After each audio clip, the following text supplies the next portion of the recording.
Hello, love wrestling. It's Thursday night. It's 8 p.m. And you know what that means. It's another new episode of Between Two Beards.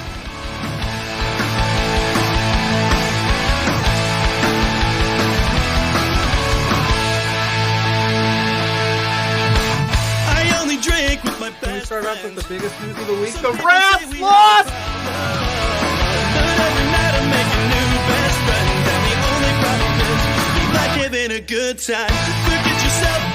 If you've got the budget, I've got the time. There he is. Hey, boss! There's the boss. Hey! The man with the finest beard on this screen. Canadian men, boys, shut the hell up. Let me talk. You see, the Rads are resourceful. When I got beef with somebody, I can find a way to talk to them.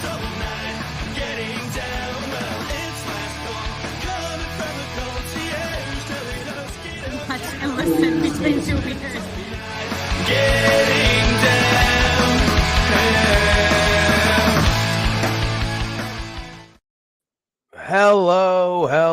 Hello, love wrestling. It is Thursday night. It is 8 p.m. And y'all by now better know what that means. What if they don't know what it means? What if they're not familiar? What if this is their first time, JPJ? Well, if it is their first time, then welcome. Subscribe. Click the like button. Hit the bell for notifications. But this is time for another new episode of Between Two Beards. And we got a big one tonight. We got a special guest tonight that we're going to be bringing on here in just a couple minutes. We have Mike from the Indie Podcast from Fightful Overbooked. Very excited to have him. We're going to be deep diving into AEW. That's right. Double Your or budget is gone. Nothing, which is this Sunday. Whole lot of wrestling this weekend. Whole lot of wrestling. Big Money Drew told me to blow the budget this week, so we did. Did he? We did.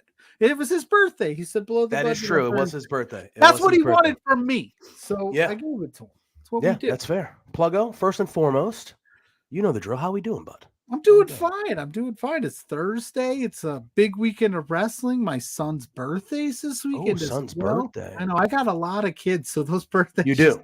popping up. Well, now not anymore, but you used to have as many kids as you had Christmas trees. Now we've got double the Christmas trees than we have kids, but I'm doing fine outside of that little controversy that the Rads started. I wasn't us. I don't know what you're talking about. Oh, yeah. We didn't warn our guests that there's a chance we will get interrupted by them Rads because they obviously seem to want to interrupt and ruin our show on an almost weekly basis. They have nothing better to do. But anyway, it wasn't me that posted that stuff on social media. I laughed at it, though. But enough about me. How are you, JPJ? I am surviving. I don't know if you can tell by the voice. I've had a rough week from the sickness standpoint, but we're okay. We're surviving. I'm here. I'm playing hurt. You and our guest Mike might need to, carry me a little bit tonight, as I probably won't be able to speak as much as I normally do. I'm sure our faithful, I'm sure our faithful listeners will be like, "Oh, JPG is going to talk less." Thank God.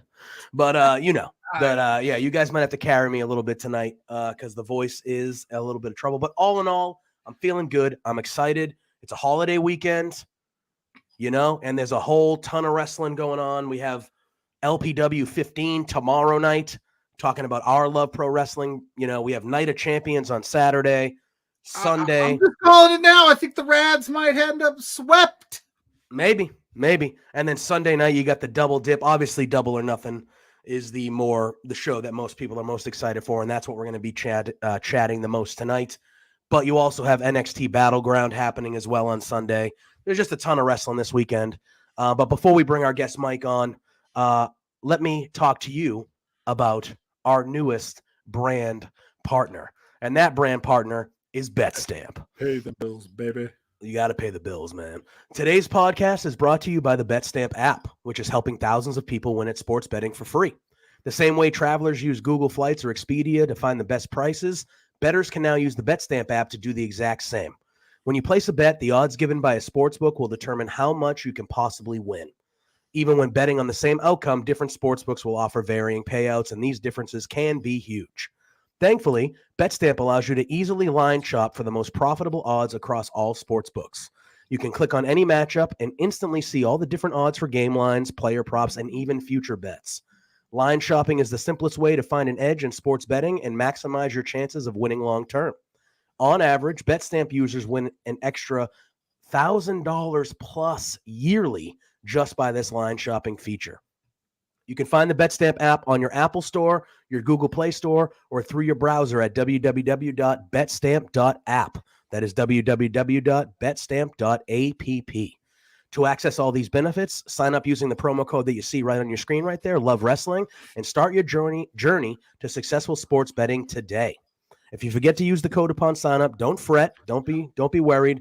You can always enter our code in your BetStamp account settings afterwards. So please go check it out. That is www.betstamp.app or on your Apple or Google Play Store.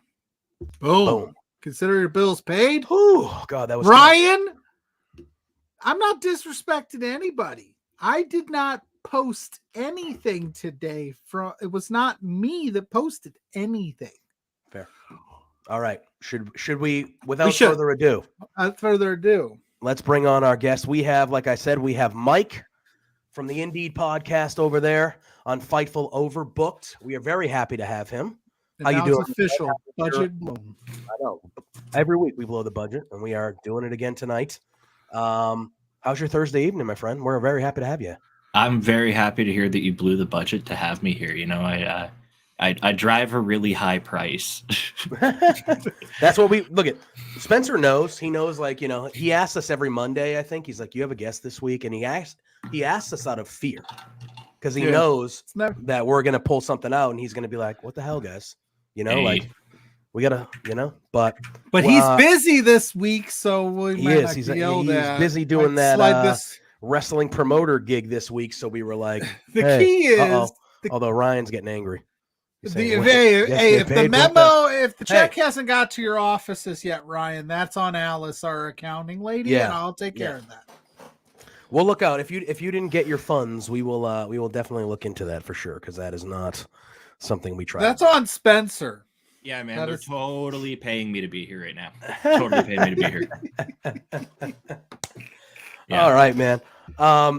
So, you know, when we reached out to you and we got you on, you let us know that you were pretty jacked up to talk some AEW. I am, yes. Yeah, and you were pretty jacked up to talk some Double or Nothing.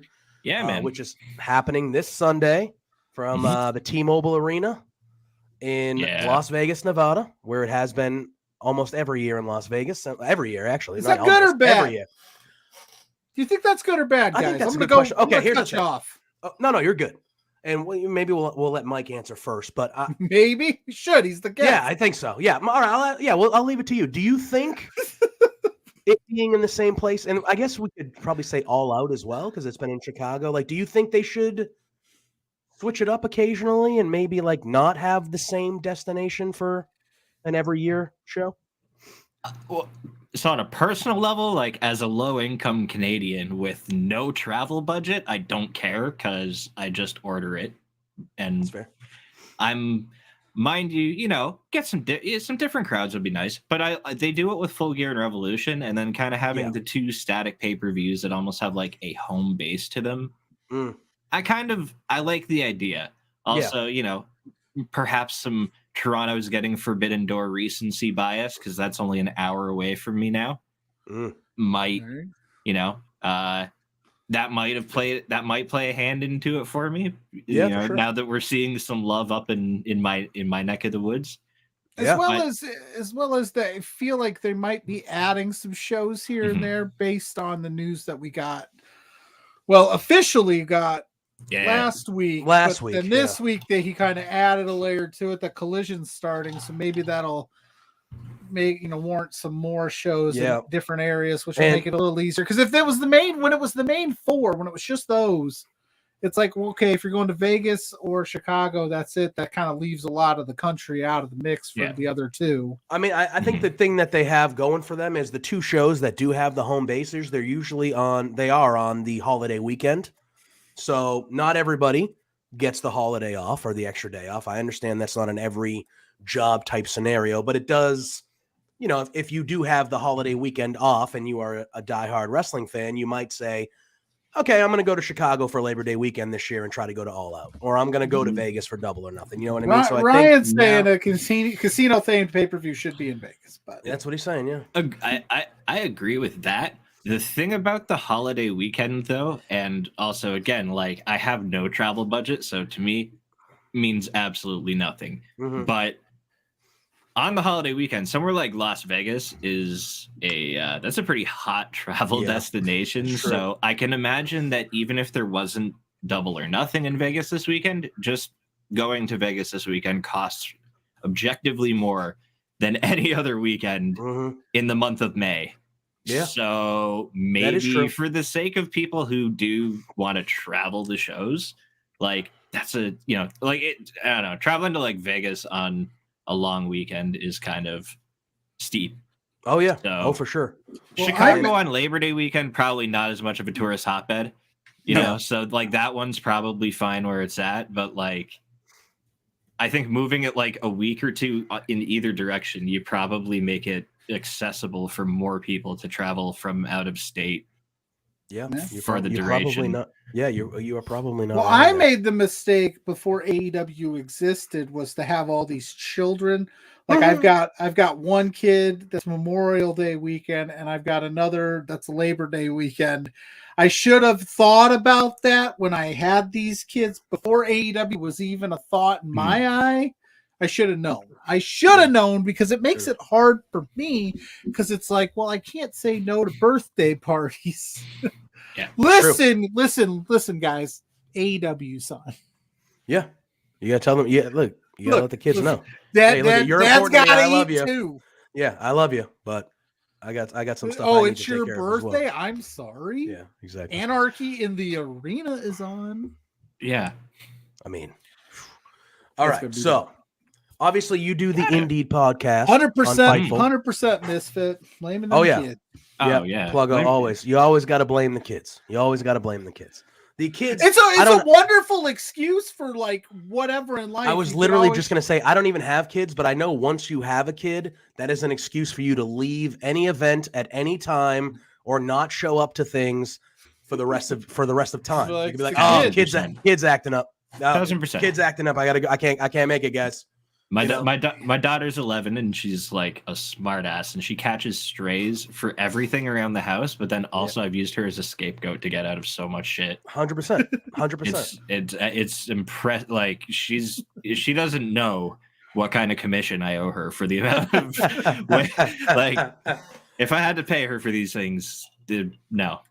And I don't know if you plan on expanding, but once you have 4, it's almost like people just realize like Pluggo has 4. Pluggo's not busy. Or no, Pluggo's too busy. I'm not even gonna ask. Yeah. We got the boss man showing up in the chat saying, hey homies, what's going on? I believe he is in at the LPW clandestine show, or it probably doesn't start for a little bit, but I'm sure he's there already. He's getting ready. We got, like you said, got that big LPD. We do some independent wrestling here too, Mike. I am aware, and yeah, I have some DMs I've been meaning to send. Don't worry. All right, very good. So tomorrow night we'll help you out. Just let us know. Spencer's saying he's on his way to the wrestling. So tonight there we go. Pluggo, you go. I was gonna say it's like the precursor to the LPW 15 that's tomorrow night, which is our flagship show every month here at Love Pro Wrestling side of things. It's the Clandestine Society / Love Wrestling Prelude, which is always a good time. We get to see fun things like the wily vet Jared Rogers make debuts, and you talked to him last week. I did. I just talked to That Jared was Rogers awesome. on the LPW show that was released. I want to say it was released yesterday. Our friends, yesterday. Yeah, our friends pretty sure. Jack Pride, who was on last week, he's on the show.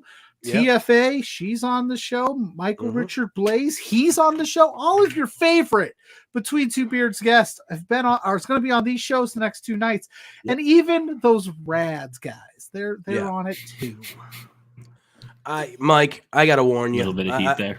Yeah, I Little bit, it's nuclear over here. it's Mike. nuclear. It's nuclear. It's mainly against Pluggo, to be honest. Like even today when they were going back and forth on Twitter, all the Rads guys were like, "This is the work of Pluggo. JPJ would never do something like that." But I didn't even. How do you? It was not me. You like the stuff. It was on our account. I don't know who posted it. I don't know. Either way, I simply posted a picture of T.Y. Jackson talking to his Rads compadres. That's all I did. Yeah. So Mike, obviously you focus, or your show that you do focuses on independent wrestling. But you're a big AEW guy. I am. Yeah, it's actually they pulled me back into wrestling basically over the pandemic. Okay. Were you kind of on board right at the beginning? Like, did you start watching right at the beginning, or was it really? I mean, I know it was early on for them anyway once the pandemic hit, but was it the pandemic that actually did it for you? Yeah, I kind of just loosely fringe followed wrestling, like casually so I was really serious about it as a kid, and then just kind of fell out with it in like the early 2000s. Mm-hmm. And then just, kind of fringe followed very casually. Yeah. And then once the pandemic hit and there was like no live sports are on, there's no shows to go to, like music wise. Yeah. So I'm like, oh, well, what's even on anymore? And then a couple of my buddies were watching wrestling, and then they were watching AEW. So I happened to just find it and be like, hey, this reminds, I'm about this. Yeah. In ring, I was like, this is what I've been looking for a while. Yeah. And so like, so I want to dive in deeper that, because you said you loved it as a kid. Were you WWE, WCW, both? Like what was the stuff you watched when you were like younger and like super duper into it? So I grew up, started watching it with my dad in like I was like 4 or 5, so I just watched whatever my dad was watching. So it happened to be WWF, like some early 90s. Yeah, like, I mean that's really when I started too. like, I'm 38, so I started probably around 93, 94. So the Bret Hart kind of era of WWE there. Yeah, that's when I started. I was like, I'm 35, so it's like 5 in 1993. So that's about when I can remember. Like, I remember WrestleMania 6. Yeah, I remember. I remember Warrior. Because my dad was all stoked because it was in Toronto, and he was like, "Oh, we should have gone." I'm like, "Yeah, we should have gone. What the hell?" Yeah, for sure. You look at it now, you're like, "What the hell, Dad?" Yeah, fuck, what that? Yeah, come on, man. But so there's that, and then I kind of like my parents split up, and I kept watching wrestling. Like I was living with my mom, and I found, like, when I was channel surfing, I found WCW, so I started watching that because I really liked the cruiserweights. Yeah, and that's what I like really fell in love with when I was watching wrestling, like independently on my own, like out of my own tastes when I saw it for myself. So then I was like, and then the NWO thing happened, so I was like, oh, WCW is like the coolest shit in the world right now. The NWO is like the coolest thing that ever happened. Hulk Hogan's bad? What? Okay. Huh? So I like religiously watch WCW live, and then I'd always watch like a taped Raw. Yeah. And then eventually, like, WCW started to decline in quality. Yeah. Especially out of the ring. And then, which I don't really care for that much anyway. Except for the Attitude Era, because then it was all like crass humor, which at the time was like, very funny to 12-year-old Mike. And exactly. now, I was gonna say, and now 35-year-old Mike looks back at it, and I'm like, same thing. I think all three of us, like, we were in our teenage years during the Attitude Era, and it was like, this is the dopest thing ever. Oh yeah, this rules. And you look at it now as an adult, and like, you guys are parents, I'm not, but you guys are parents now. You look at it and you're like, holy crap. My favorite thing now is like when I'll be sitting watching some old wrestling, and like Mrs. Pluggo will be doing her thing, and then something, of course, obnoxious, like some Degeneration X jokes will pop on, and she'll be like, "What is that?" And I'm like, Yeah. "Oh yeah, this was the norm in Yeah, it was '98. normal back then. Yeah, you know? you have to do that like Warner Brothers Classics warning screen that like this cartoon was animated in a different time when certain humor was more acceptable, and it's like, my daughter's about the age that she's about the age now that I would have been watching that then, and if I saw her watching something like that now, I'd be like, turn this shit off. What's wrong with you? Yeah, 100%. Yeah, and I gotta be honest, like everybody that clamors for the full blown Attitude Era, I'm just not. That's not the vibe because I wouldn't be able to cover it. I wouldn't be able to. No. It's tough. It's still tough now to navigate it with kids. You'd get demonetized trying to cover that. No, 100%. Yeah, 100%. So like, my God, yeah. Is that we got real? look at that. Yeah, we have Joe Pearl, friend Joe Pearl popping in. Saying, speaking of the Attitude Era dopeness, Jeremy and I are interviewing Gangrel tomorrow morning at 10:15. Mute him. No self promotion here. I know. Right? Oh yeah, wait, yeah. But then he says, "That's right. I just gave B2B the scoops." Yeah. So. No, mute him. Mute him. There's no self promotion. I was gonna say, I saw how you treated our buddy Mike here, Joel. But we'll. Oh, I know. Yeah, I heard about this. I heard about this earlier. There was a press conference on Fightful Overbooked, and you got shunned. I get we're not talking about it. There's some fascist shit. No, not this media outlet. They can't say nothing. Hey, listen. To be fair, Mike, they were not very nice to Joel either. So we're all about the love here at B2B. Yeah, but like they're not usually nice to Joel anyway. So that wasn't like a different thing from what normally happens, right? You were simply a guy in the media with a question, and they basically CM punked you. I didn't even get to ask my full question. I just got cut off halfway through it. It was like you were the Nick Hausman of this interview process, but unbelievable. That is cool. Like Gangrel is awesome. Like, I love the Brood. He's still going. It's funny, like when I got back into wrestling deep like I am now, I started watching a lot more independent wrestling and like lower tier stuff because I just like when I fell back in, I was like, I'm all in across the board. I don't even care. And like I was just cruising some MLW one night and like all of a sudden Gangrel popped up out of nowhere and I was like, holy shit, this guy's still going. This is amazing. And the fact that he's going to be on Fightful Overbooked tomorrow. During my big work meeting, so I'm gonna have to figure that out. I know. Every 4 to 6 months, he just like turns up somewhere, hits an impaler, and fucking walks off in the sunset. And it's honestly like, I think at this stage in his career, that's like the best. It's the best. Joel saying that Gangrel is the head trainer at Coastal Championship Wrestling as well. So I'm seeing the Misfits say Joel is a fake Fightful champ. I'm seeing Ryan say that Joel deserves it. Now is Ryan saying Joel deserves the championship, deserves the Gangrel interview, or does deserve that Joel probably deserves the hate? I don't believe. I think Joel has always been nothing but an upstanding citizen to me. So I don't know where that's coming. Same here.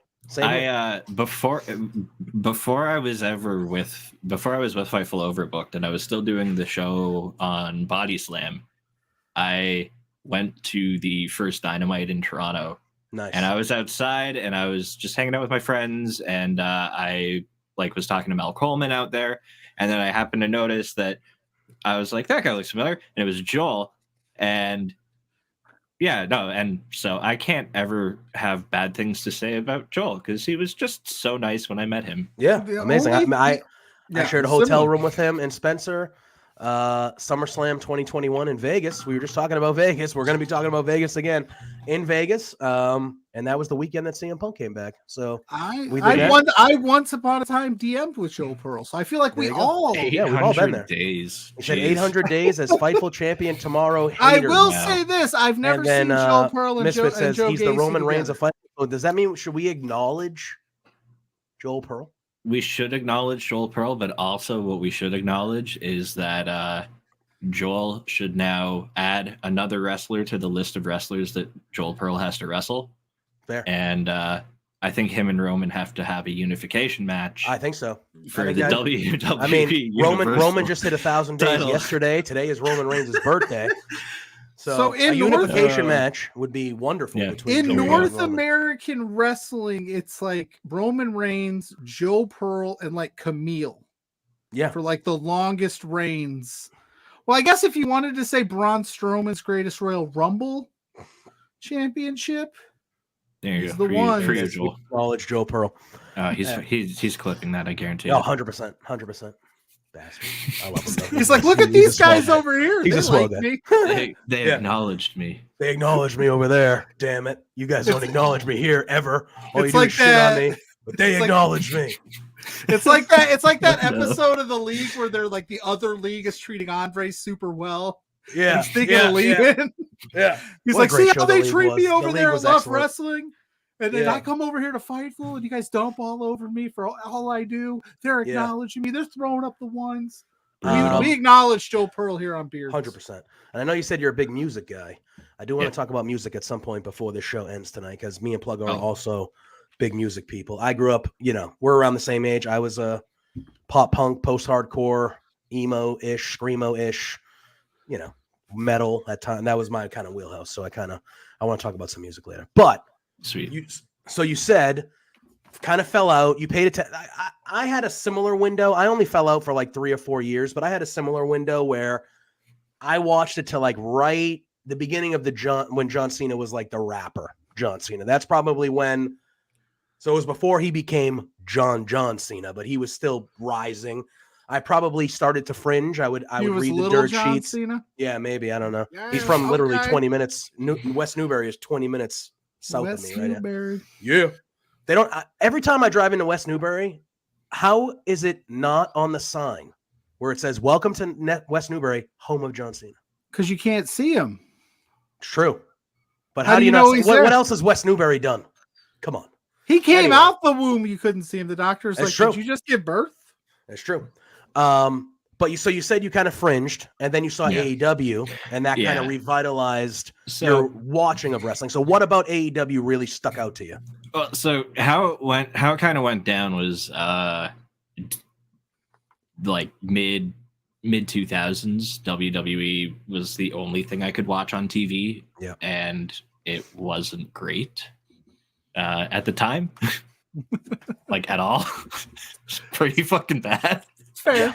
Yeah. So, and there was a homie at work that I always talk about wrestling with, and he was like, "Oh, okay, well, if you're," I was like, "Oh, I'm just gonna, stop watching it." Also, because I started like playing music and doing, touching grass basically. Yeah. And then he hit me with a DVD binder that had a bunch of like Ring of Honor shows and DVDs in it, and that that kept me in the game for like 3 more years at least. Yeah. So that was great. And then but then once I stopped working there and like didn't have access to his DVDs, I was like, I'm not gonna spend money on this myself. And didn't have a computer. Haven't like not good not great circumstances. And then so I just didn't watch much stuff, but I'd like fringe follow it. Like I'd watch pay-per-views at friends' houses and stuff, but outside that, like not really. And then AEW, my buddies were just like streaming it in Discord and watching it together, and I happened to like open the stream because they sounded like they were having a really good time, and I got FOMO and saw a Young Bucks match, and I was like, oh shit, this is like those ROH DVDs I used to watch, and I love it. So then I've just been hooked ever since. And then because there was nothing to do during the pandemic, I was like, all right, well, I have this ample amount of free time where like I'm not even working right now. I'm just gonna start watching as much wrestling as I possibly can. And my wife will attest to this begrudgingly that I've probably watched like 6 or 7 hours of wrestling a day some days, just because I was like falling down these black holes of like where this guy come from, where this guy come from, where this guy come from, and I just started watching as much shit as I could. Like I have the key is you gotta see. I had to ease my wife into it. Like I didn't tell her about my nerdism until we were married. That was the best part. We were together for like 9 years, and she had no idea that I used to like wrestling when I was younger and that this would happen. And now she's like, oh, what time are you talking about wrestling on the internet tonight? So I know not to like come into our room to get changed or something. Yeah. And I'm like, but we need the views. But oh no. Yeah, I did the same thing. Like I would like, yeah, I just like got back into it, but she kind of knew. But then like one day I was literally on my phone tweeting about wrestling, and I hadn't told anybody at this point that I was like fully back into like covering it. And like I was the type back then where it was like, if this is dumb, I always don't like the negativity of like, don't say that, don't do that. So I just do. So like she looks over my shoulder and I put my phone down. She thought I was cheating on her. I mean, yeah, that would be the initial reaction. Yeah, I was like, if you look over and someone slightly puts the phone, what the hell are you doing over there, bro? She goes, what are you doing? What are you doing? And I go, nothing. And she goes, well, why'd you put your phone down like that? And she's not the jealous type. Also, but she thought it was weird. And I go, this is going to sound really dumb, but I was tweeting about wrestling. Here's what I've been doing. I don't even want to begin to bring up the commentary that opens up about the stigma, like the stigma against being a wrestling fan. Yeah, where like you act in such a way where your wife thought you were cheating on her to hide that you were just watching some wrestling on your phone. Well, for me, it was for me it was like when I started a wrestling page as like an outlet for this to put it out there and see where it would go. And it was always like, well, maybe if I fall out of love with wrestling again, I don't want to tell a bunch of people about it and then like all of a sudden drop off the face of the earth with it. So, and then, like I said, it is the wrestling side of it. Like some of this stuff is so out there that it's hard. Like try explaining like Danhausen to a non-wrestling fan, right? So like having that conversation and then thinking about tweeting it, it was more like I might as well just tweet the thought and then see what happens and not have the stigma of like my wife going, what the hell are you talking about? So, it's always I have such an example of that, and it is in October when my friends from Michigan drove up here. They brought me a present, and it was something they ordered off of the AEW shop for me. And when they gave it to me, I had to explain it to my wife, and it was a Scissor Me Daddy Ass shirt. Oh yeah, yeah. And like she gets it now. Yeah. But when I'm like, so there's this guy named Daddy Ass. Just that off the jump. Yeah, you know? Yeah. Daddy Ass. And it's like, where, like, eventually we got there. Yeah. It took more than like one time of fucking trying to get through this because you're like, this is absurd, and just walked off like twice. But it's hilarious. It is hilarious. It is funny though, being wrestling fans, that like, you know, whenever if you start a new relationship or it's like one of those things where you have to, like, Pluggo's like, oh, what? Like, he's like, I didn't tell her right away. Like, you know, blah, blah, blah. It's like, we have to have that in our brains where we're like, okay, when's the right time to spring on them that like 4 nights a week, I'm unavailable to do anything. Like, I'm not going to be boyfriend Joe. I'm not going to be boyfriend Joe 4 nights a week because I got to be in front of my couch watching pro wrestling. Yeah, like you farted in front of her before you divulged the fact that you watched a TV show a couple times a week. 1,000%. Like 1,000%. Well, it's just like with anybody you meet out in the wild that's not in this realm that goes wrestling, that Hulk Hogan stuff, that's fake, you know. And then you punch them in the face and you go, Hulk Hogan hasn't wrestled in 20 years. Like this is Pluggo. She still tells everybody, she's like, yeah, he sprung that on to me way after we got married and hitched. And I'm like, yeah. My favorite part is like she'll pay attention a little bit. Like I'll be watching, like I was watching Impact the other night, and like Eddie Edwards was on, and she was like, why is that dude dressed like a can of Monster? Like she has like the best, and then I have to like explain it where I'm like, amazing. That's what he can does. Of Monster. What a description. She goes, is that description? She's like, is that Kyle? I go, no, his name's Eddie. She's like, that sounds worse. Like she has like the best commentary. I should do like watch along. You should. Yo, 100%. Is she saying shit like that? 100%. Yeah. We have Ryan saying, then she got mad. I think this was referring to when she thought you were cheating on her. So then she got mad because wrestling's worse. I'm like, and my whole antithesis of wrestling media and all of this, I started it in my car, and she used to think I was weird. I used to do like audio podcast in my car because the Bluetooth, everything was perfect and it was quiet. She goes, why don't you just do those in here? I was like, because I don't want you to judge me, because if I can't just do me, then like if I'm thinking that you're judging me because you don't fully understand what I'm doing, and like it would be a lot, especially when you get into independent wrestling and trying to explain like who these people are and you don't have a lot of tape on them. Like I was like, just let me be. Now it's like you said, Mike, like it's second nature. She knows, like she actually set this up for me. She's all in, man. But like she did that. Yeah, she did. It took a while, and there's still some stuff. Like I watched GCW a few months, the Sexy Eddie Full Moonsault. She was like, "Is that dude naked?" And I was like, "Yeah." Did they plan that? And I was like, "Yeah, yeah." Sure. Oh yeah. He's been doing that for decades. I know. Like Cyclope bit Sawyer Rex's tongue, and she was like, "Did he do?" Like I was like, they fully explained that spot before they did it. Yeah. He didn't just do that. GCW is definitely like that's a bit of a like further step into I'm getting both there. Like the ultra violent, but also just like the absurd side of wrestling. I would love to hear like her reactions to GCW versus DDT. Okay. I'll see if I can convince Mrs. Pluggo to do some of these watch alongs, because she's like I'll shut up now, and I was like, no, I actually think that this is hilarious.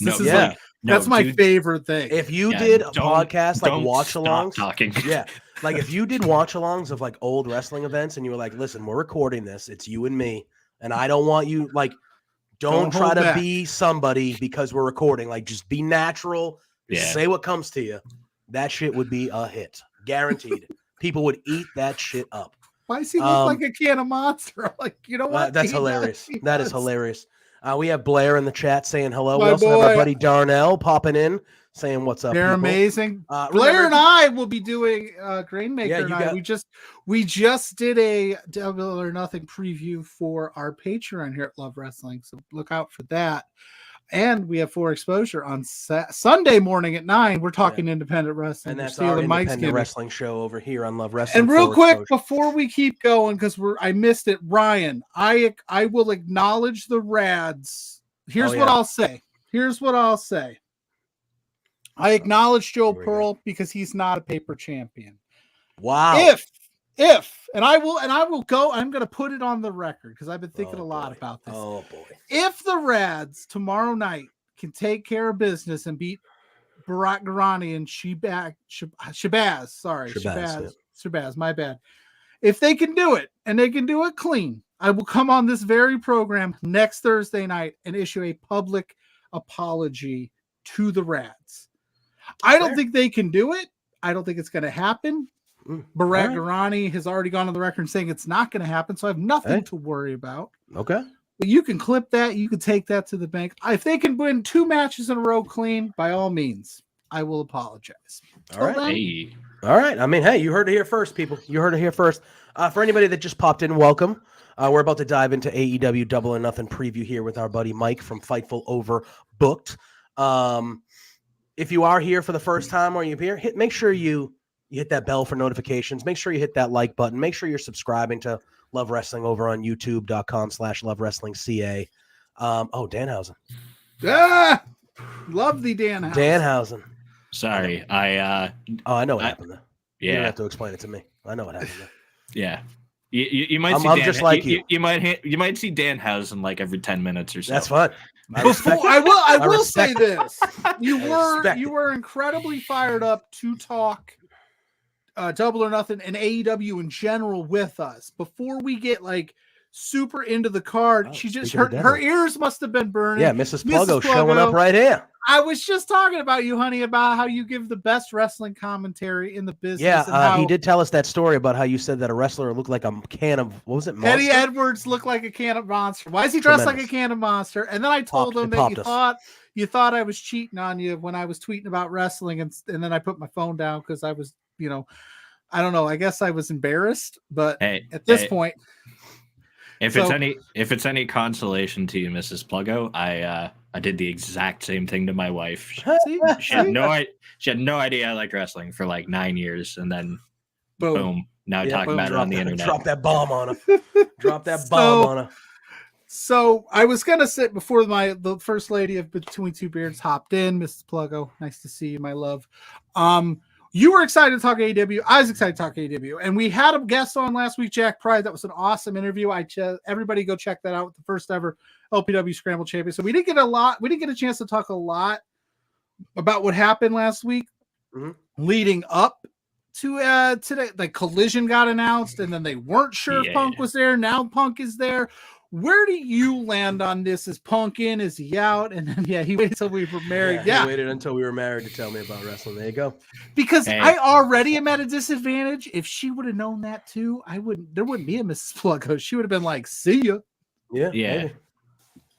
But there's speculation. Punk's there, and then he's in, he's out. He ruined the announcement. He didn't ruin the announcement. Like, where do you land? Because I'm a Punk guy, but I'm actually getting kind of annoyed with all of it. I have like a really firm protect my sanity policy where it's crazy because I talk about wrestling on the internet, but I try really, really, really hard to just not get too into the reading about it, but I inevitably end up doing so anyway. It's just I just have to tune it out after a while. I'm happy to see him coming back. For sure. I'm I'm excited for it. But I'm also like, how long is it gonna last? How long?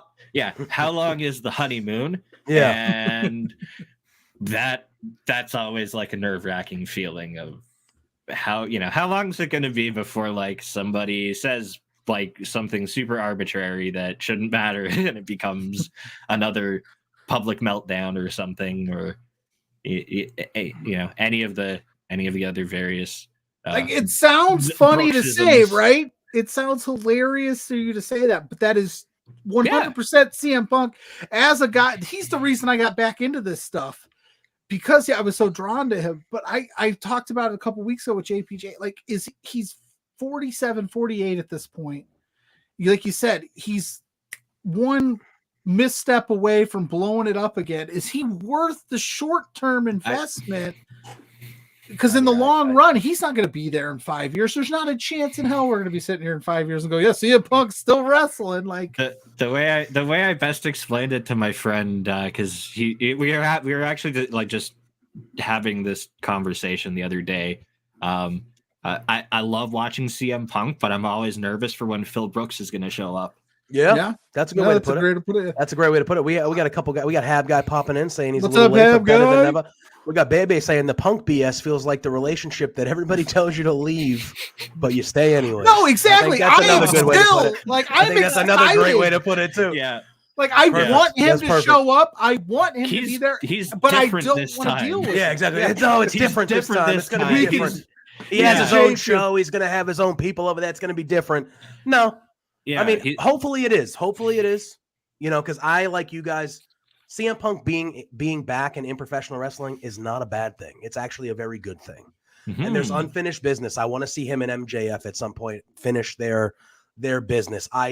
If people can be grown-ups down the line, FTR and Punk versus the Elite is something I would be very, very interested in. Kenny and Punk. I need Kenny and Punk one-on-one. Yes, I need that single. Like, yes. Before All Out, I was like, oh my God, that's going to happen one day, and it's going to be the fucking best shit ever. Like, that's the one my ROH DVD. I fucking loved this guy in 2005 when he's wearing his, when he's doing his AFI entrance that people don't want to Google.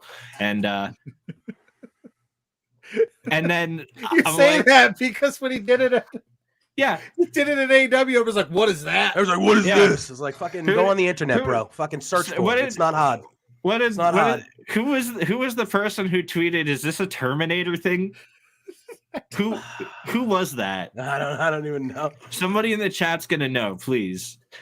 Anyway, but like, yeah. So seeing CM Punk there, and then what was it getting? Oh, and Kenny Omega, who's like, oh yeah, my, arguably like every match that I would call the best match of the last like 10 years. Omega, he's involved in. Yeah, he's part of it. Several of them, at least. Yeah. Him and the same dude are involved in 4 of them. Yep. Yeah. And we got Misfit saying there were CM Punk chants last night after the United Center announcement. Of course, yeah. Oh, and I mean, yeah, and they're gonna be. And ideally, people, I still think he's showing up at that night. I don't know if Tony will announce it pre. I think it would maybe be smart for them to do that, so you can, you can get some more ticket sales, because the ticket sales are going okay, but they're not. Well, I mean, it's not like it was the last time a couple years ago. Center without saying he was coming.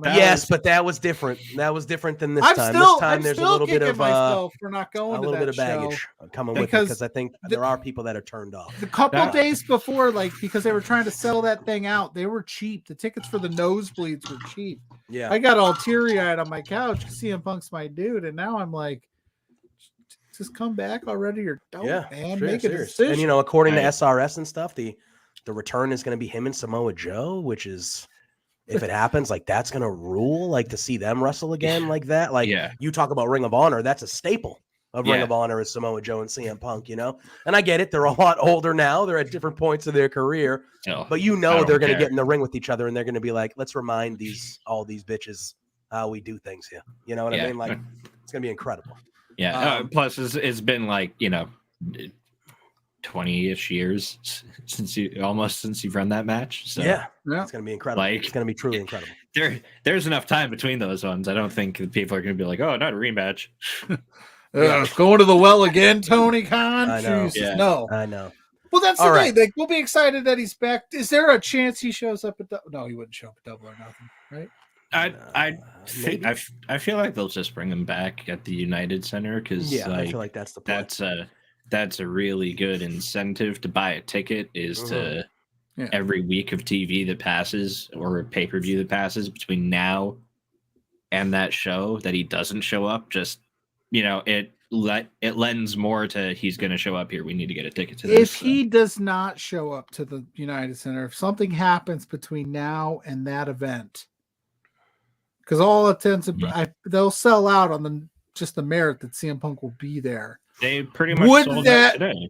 Yeah, didn't they? Right, like today, right? It basically got close to selling out. The pre-sale today was like, they're like almost gone. sold out. Yeah, because we talked about that when they didn't announce he was coming back, like how it would be super malpractice on a promotion's part to like sell out the United Center, not deliver CM Punk. Like, I just keep my fingers crossed that nothing happens between him and anybody between now and June 17th. So 3 weeks. We got like 3 weeks or so. Yeah, that's the thing. It's like 3 weeks. Everybody's just gonna walk on eggshells for 3 literally. Everyone's gonna be, what's going on? Here's the CM Punk news for today. Oh God, he's happy today. Nope. Oh, yeah, I would be shocked if there wasn't, like, Tony Khan seems to have a loose backstage. If there wasn't some kind of like, look, guys, like, just don't say anything. And I think Misfit is pretty right here. He says in the chat that AEW wouldn't book the United Center. Right. That's what I'm saying. Like, they got him, or they wouldn't have booked it because Daily Place is floated. I'm saying they've got him now. They announced it. What if something goes haywire between now and then? That's what I'm worried about. I mean, lawyers are what happens if anything goes wrong between now and then. It's going to happen. 100%. Lawrence will be leaving us, our lawyer. I know, our lawyer. But all right, go ahead. Everyone's still going to be walking on eggshells for 3 weeks. Oh yeah, 100%. I don't think anybody's going to believe it until kind of like last time. I was one of them. I was like, I'm not going to believe it until I hear the music or I see him come out. I think that's what it's going to be like. I wish I knew some kind of weird bookie that I could have placed like strange bets with, because after Double or Nothing, that Daily's Place one where they did like capacity crowds, like full crowd for the first time coming out of the pandemic, when they announced that All Out was in Chicago, I was hammered, and I was like, oh, All Out's in Chicago, I'll bet Punk's gonna come back. And now I'm like, and then so that that Rampage announcement happened. Yeah. I was like, oh, and then the SRS, news broke about it, and I was like, oh fuck, I could have put some money on. I could have won. Could have been a millionaire. I could have won so much money from saying something just ludicrous one time. Well, just so you know, up there in Canada, you can use the BetStamp app to gamble on professional wrestling now. You can. Promo code Love Wrestling. Just saying. Promo code Love Wrestling, then they'll set you up. If I start gambling on pro wrestling, I'm going to be divorced. That's right. I do gamble. I can't use the BetStamp app yet because Massachusetts literally just started allowing gambling like 2 months ago. But yeah, I gamble on some I don't want to say regular sports, but baseball, football, that stuff. If I started gambling heavily on pro wrestling, I would even be like, all right, honey, trust me. Just give me $50 more. I need Selena Vega to beat Rhea Ripley here. Trust me. Oh, it pays out huge. Yeah, I'll bet that one would. All right, let's dive in. We got Double or Nothing to talk about. Right now, it looks like, at least according to Wikipedia, I have 9 matches. I believe one of these matches will be on the buy-in, though. But I have 9 matches listed, and the match that I believe is on the buy-in, we'll start with that one, kind of get it out of the way. It's going to be Ethan Page and the Guns going against the Hardys and Hook. That is what is on the Wikipedia. I was a part of Tony Khan's media call today. He was asked a question about the Hardys, and he said that tonight on Rampage, well, not tonight, but this week on Rampage, we'll find out kind of the deal when it comes. Oh, I knew it. You had to open your mouth on Twitter today. You had to, right? We have a guest on. We're here to talk about a show, and I knew. I didn't. What? I knew. Now we're going to get derailed. Mike is here. We don't have time for this clown. Well, hello, I'm here at the LPW clandestine show. Yeah. What do you want? What? I just want to say hello. Hi. How are you? What? I can't say hi to my friends. My great friend JPJ. Come on now. You said friends. Mike, and this hello Mike. I don't know who you are yet, but I'm not gonna flame you. But I saw that post you made today, Pluggo. That was messed up. You know that? That was messed up, dog. I didn't make a post. Yes, you did. JPJ would never do that to me. What are you talking about? I posted. Me and JPJ are like this. I posted a picture of you strategizing with your friends. Ah, okay. All I know is JPJ would never do that to me. Me and him are like this. He sent me a box of gifts, We were chilling. And, so, I just wanted to come and face you like a man and tell you that Ben is going to kill you at LPW 15. Wow. You going tomorrow? Which is tomorrow, I think. You flying up there tomorrow? He's still scared of me. He just said so you better make it over here or you forfeit. I can neither confirm nor deny that I'll be there. Can I ask you a quick question? What's up? How are you feeling about your street fight tomorrow night? He was crying. Sorry, I can't hear you. What'd you say? About it. How are you feeling about your street fight tomorrow night? Oh, it's light work. It's going to be light work. See, we're crying on the internet today. I'm going to destroy Michael Allen Richard Clark. Okay. I'm going to become the #1 contender, and I will become LPW Grand Champion. It's that easy. No need to beat around the bush. No need to argue and do all the hey, Pluggo. You listen, Pluggo. You focus. Don't you ever disrespect me like that again, Pluggo. Don't you ever disrespect me like that again. Oh, hello. We have a friend here. Are we disrespecting T.Y. Jackson? Because that don't happen on my clock, pal. I don't know. What? I don't know. He's disrespected us. I was gonna say, he's hopping on our show live. We got to but I mean, you booked T.Y. Jackson. You get T.Y. Jackson. Exactly. We didn't. See, that's why me and Boris are friends. Love you, Boris. You see, you should learn a thing or two, Pluggo. We're trying to learn a thing or two. Double or Nothing preview here with Mike from Indeed, a Fightful Overbooked, a reputable entertainment company. You are delusional. You are so delusional. But regardless, sorry, JPJ, to continue your question. You see, I'm not afraid of ladders. That's the thing. I can climb ladders. I can jump off ladders. If you have ladders, if you have tables, I can go through tables. I can use chairs. I'm resourceful. Yeah. So it's going to be light work tomorrow. And when I beat Michael Allen Richard Clark, Pluggo, I'm going to want the biggest apology from you, that you've ever given before. You know that? I will say, just a couple minutes ago before you came on, Pluggo did say that if you and your fellow rad compadres all win tomorrow night, next Thursday, he will come on air at the top of the show and he will offer a formal apology to all the rads. Yes. Smart man. Smart That's man. what he Good. said. That is what he said. If all of you win, not just you, all of you. And clean. No. Why does it have to be all of us? He just added clean right now. He didn't. What? Say clean Is one of the rads not think they can win? What do you mean? Why does it have to be all of you? Are you saying you're not? I know that they made you sleep in the back of the truck. So is there a riff here with the rads? Are you worried that maybe Rich and Larry can't hold their end of the bargain? Listen, my boys they're gonna retain the LPW. What 200 days now? Over 200 days as LPW tag team champions, the first ever LPW tag team champions. All right. Yeah. So I feel like you're underestimating them and what the boys can do. And our boy Mitch Clark, he's returning tomorrow. He's gonna destroy Son of Irish, become the LPW Challenge champion, and it's game over. I'm gonna win the LPW Grand Championship next month, and we're gonna be draped with gold, baby. It is possible. It is possible. There was a question for you. It says, is TY going to rock the jeans with knee pads over the top in the pure street fight attire?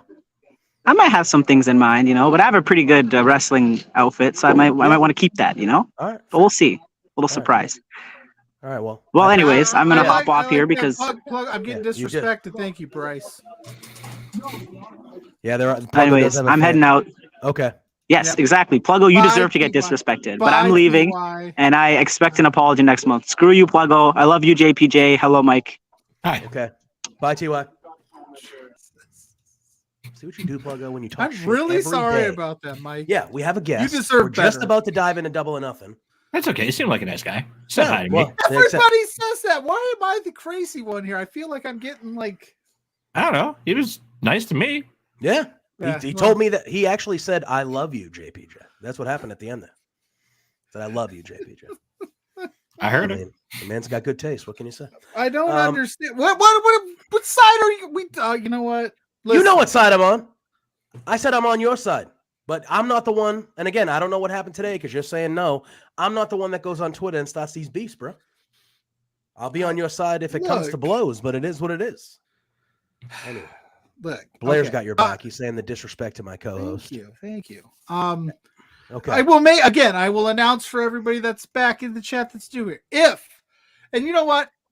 I didn't even, I completely, because I've been beefing with the Rads, not Mitch Clark, because he's been out. I didn't even realize Mitch was wrestling. Oh, so he's wrestling for the title. Yeah. So I didn't even factor that in. And that's not a shot at Mitch. Mitch is ultra violent, badass Mitch Clark. Like, don't get me wrong. If Larry, Rich, and TY, the three that have been basically the guys that have been torturing us. Yes, that have crash in the stream. If they pull it off tomorrow night, all three of them come up with their hands raised high. The top of the show, no BS, no filler. I will issue a formal apology to the Rads. But that's if they pull it off. And that's after I take care of Ben Omen. Wow. All right. Let's try to restore some order here, can we? Crying out loud. All right. Sorry, this will be on this. I know. God. This will be on the buy-in tomorrow night. It is a 6-man trio. Sorry, it's AEW we're talking about. Trios match. Ethan Page and the Guns versus the Hardys and Hook. How the stipulation is, if the team of the Hardys and Hook are victorious, Matt Hardy will own Ethan Page's contract. So it'll kind of be a reverse from when Ethan Page had the contract rights to Matt Hardy. Mike, you are the guest. I will let you lead. Obviously, this was a story that was built a lot on like dark elevation and things like that. And then it kind of rose and they've been on TV here or there. I love Ethan Page. I'm a big Ethan Page guy.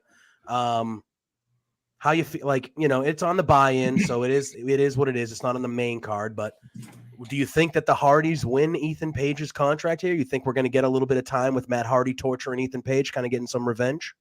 I think we will, just to obviously continue the like fun, cool shit that they were all doing together, and it puts a fresh spin on it. So it's not like, how long is the firm gonna own Matt Hardy and Private Party for? But it's like it'll at least it'll kind of be some other some bizarro world multiverse of it, which like it's good. They'll play off of each other well.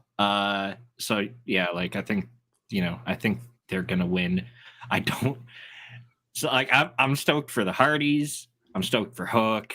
I'm stoked for the greatest Canadian wrestler of all time from the greatest city in Canada, Hamilton, Ontario. No bias. No, none at all. The only way I could care less about seeing the Guns, though, is if they were teaming with Jeff Jarrett. Oh, all right. Well, we're going to be talking about Jeff Jarrett in a little bit. Oh, Jeff Jarrett. Pluggo, how are you feeling? What are you thinking? What are you thinking You about this already matchup? know that I'm not going to pick a team. Oh, no, you love Hook. I love Hook. We stand for Hook. I stand for Hook. I've got a slight crush on Hook. He's gorgeous. He's got that hair. I could probably, the Hook hair. A fellow hooker. I respect it. Yeah. Always. He does. So, but I mean, yeah, the contract thing back and forth is kind of, like, all right. I think that this would be a cool way to like I think the ultimate goal is to get the Hardys a run as in the tag team division. So maybe they move on from this, but I'm picking the Hook team. On the media call today, Tony Khan was asked about that, and he was blatantly asked, like, hey, do you see the Hardy Boys making another run to the tag team championships? And he didn't come out and just say yes, but I would assume there's not a ton of time left when it comes to those two gentlemen. Blair's saying wow, because we talked about that like an hour ago, and I thought it was really good. Yeah. Full credit to Blair because he wasn't feeling the back and forth contract thing either. Yeah, there you go. You're double duty right here with the double or nothing. All right, let's get to the main card. We got 8 matches on the main card. It's lining up to be a pretty good show. I'm super excited about it. And we will start with the 21-man Battle Royal for the AEW International Championship.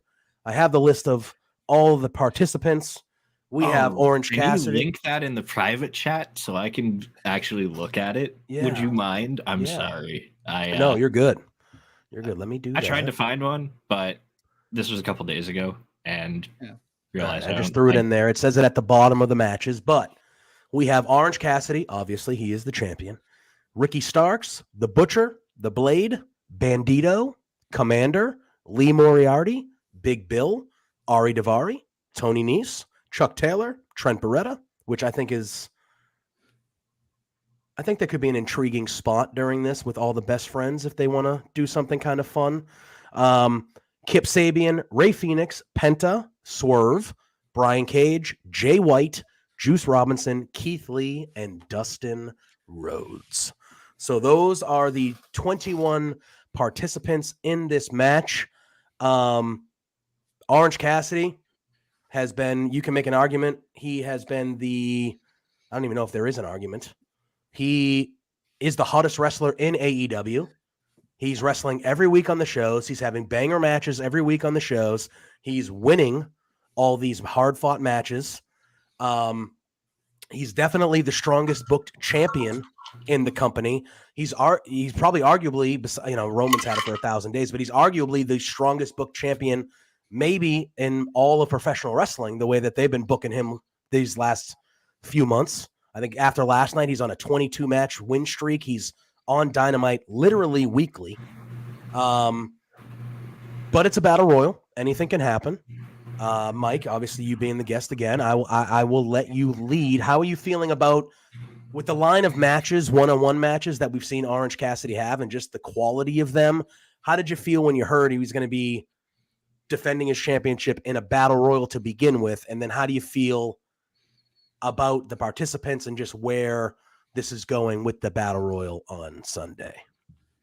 It really depends on what happens in the battle royal, because ahead of it, I'm just like, why couldn't we just have Orange Cassidy have another fire singles match on the pay-per-view? Yeah. Why does he have to defend it in a weird battle royal that they've never done? A battle royal for a title just always is I don't know, I don't like them. It's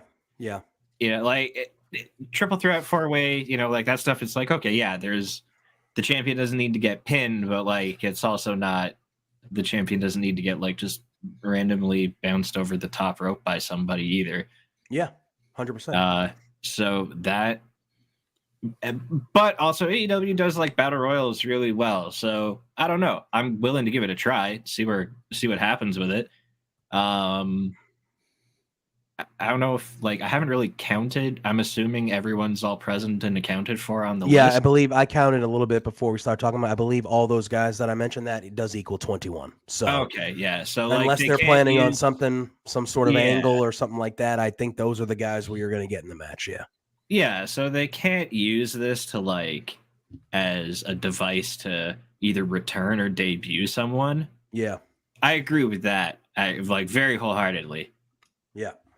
Title shot, yeah. Title defense is just weird. It's not it's just not a very fun feeling. And it's not an Orange Cassidy thing to do. Yeah, exactly. It's just not a fun feeling way for him to defend. Yeah. When he was like, "Yeah, I'll take on everyone," I'm like, "That's not you." Yeah. No, I would have been more okay with a gauntlet match or something like that than a battle royal. He's gonna kill it. They gave him 4 or 5 opponents and said, "All right, you'll take them all on gauntlet. You're starting. You're in there first. You're going." See, that I would have actually really liked, especially the way he defends on TV, because it's just he has this open challenge every week on TV, essentially. So why not have him have a gauntlet's the ultimate open challenge? Exactly. And you could have, if you wanted to throw in a surprise as one of the 4 or 5, whatever you were doing, you could do that. And I think that would have, because if he wins, I don't know if we're all in agreement, but I'm expecting Orange Cassidy to retain. I think the only person that might take it from him would be Jay White, but I think you can't do that to Jay. It's a weird place. I feel weird about Jay White even being in this match. I feel like that's almost criminal the way that they've booked him since he's been there. They're just he's an afterthought. It's that's Jay friggin' White. What are you doing? Yeah. But anyway, I assume our OC will retain, and he'll beat 21 guys in a battle royal, but he's not throwing out every one of these dudes. He's not. It's not going to be. Whereas I felt like a gauntlet match or something along those lines. I want him to win it, not throwing anybody out. He shouldn't throw anybody out. That would actually be great, to be honest. Yeah, if he could. Yeah, if he just throws out just the last guy or something not like that. Not even the last 2 guys eliminate just each other. Tangle up and get thrown out, and he's just I did it. They double eliminate. Yeah. The Orange Cassidy haters would have a field day, and that's what I love. Chaos. Yes. Okay. Yeah. I agree. I agree. That's fair.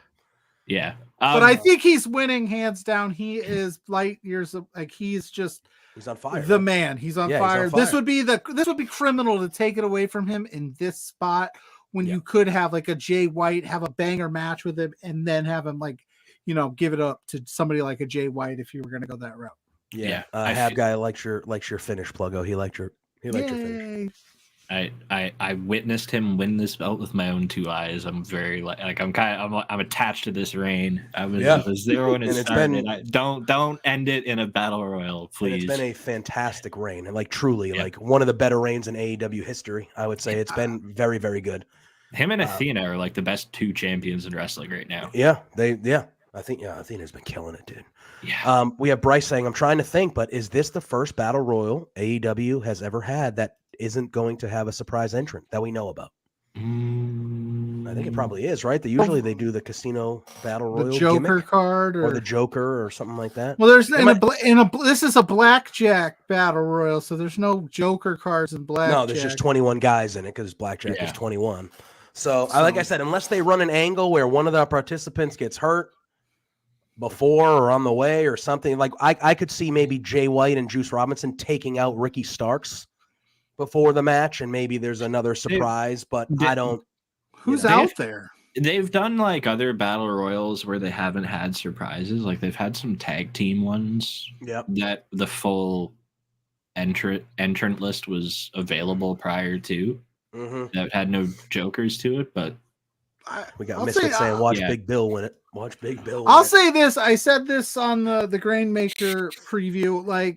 I don't think you need to do a surprise here. I think you give us those 21 people you listed because you're now adding that second show. So you have 2 more hours of television you need to book.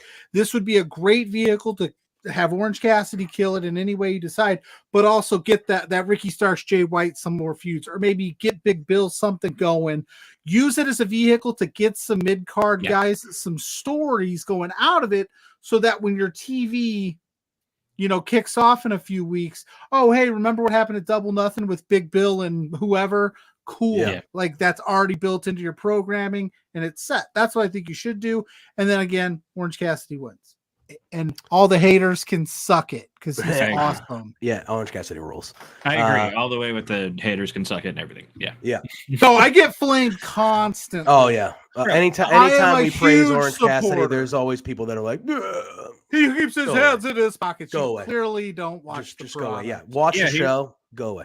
Yeah, he wrestles good with his hands in his pockets. That's impressive. Correct. Yeah, very, very, very impressive. Like, not how many other people could probably do that? Not many. So not a ton. Okay. No. All right. We then have. Oh God, where do we go next? All right. You know what? It's a shame that I don't care this much about an FTR match, but. Oh yeah, let's rip this Band-Aid off. Yeah, and I know you had mentioned Jeff Jarrett earlier, but we have FTR defending the AEW World Tag Team Champions. Jarrett, he left. Again, I know he's like, I'm out of here. But versus Jeff Jarrett and Jay Lethal and Mark Briscoe, which I actually liked the segment they did last night with Mark. I think the Mark Briscoe thing is a nice little wrinkle. Nice little wrinkle here. Mark Briscoe will serve as the special guest referee. Pluggo, I'll let you go first this time. Because I know Mike. I know Mike is from his comment earlier about Jarrett, he's probably not looking tremendously forward to this match a little bit. But, I'm not a Jarrett guy. I've never been a Jarrett guy. I was a WCW guy. I was never a Jarrett guy either, but I haven't minded him. He's the only one in the group that I actually don't mind. And I just I've said it before. I'll say it again. I don't know what's in those contracts that gets Jay Lethal and Jeff Jarrett on TV on every show weekly, but whatever. But it's FTR, man. This is what I want to happen. I want FTR to win, and I want them to move past Jay and Jarrett and get, we'll talk about it later. I want the Young Bucks to be done with the BCC stuff. I want FTR. I want, now that they're signed, I want them doing these the Hardys. Give me FTR and the Hardys. Give me FTR. When Davis is healthy, Aussie Open. Give them all, I'm just not a fan of this Jarrett Lethal stuff. And Blair, there's a little bet going on with me and Blair. Oh, did he pick Jarrett to win? Yeah. He thinks, we got Misfits saying the fact that FTR versus Aussie Open is no longer happening at Forbidden Door due to Davis's injury, but he wouldn't be shocked if Team TNA wins the titles. So are you thinking FTR retains then, Pluggo? I'm assuming. That's what I want to happen. I mean, I don't know if I keep hearing these rumblings from certain people that it's possible that Jarrett and Lethal will get it off. Because that's the other thing, though, too. On the flip side, like the Mark Briscoe involvement is the linchpin. Like, he could screw over FTR.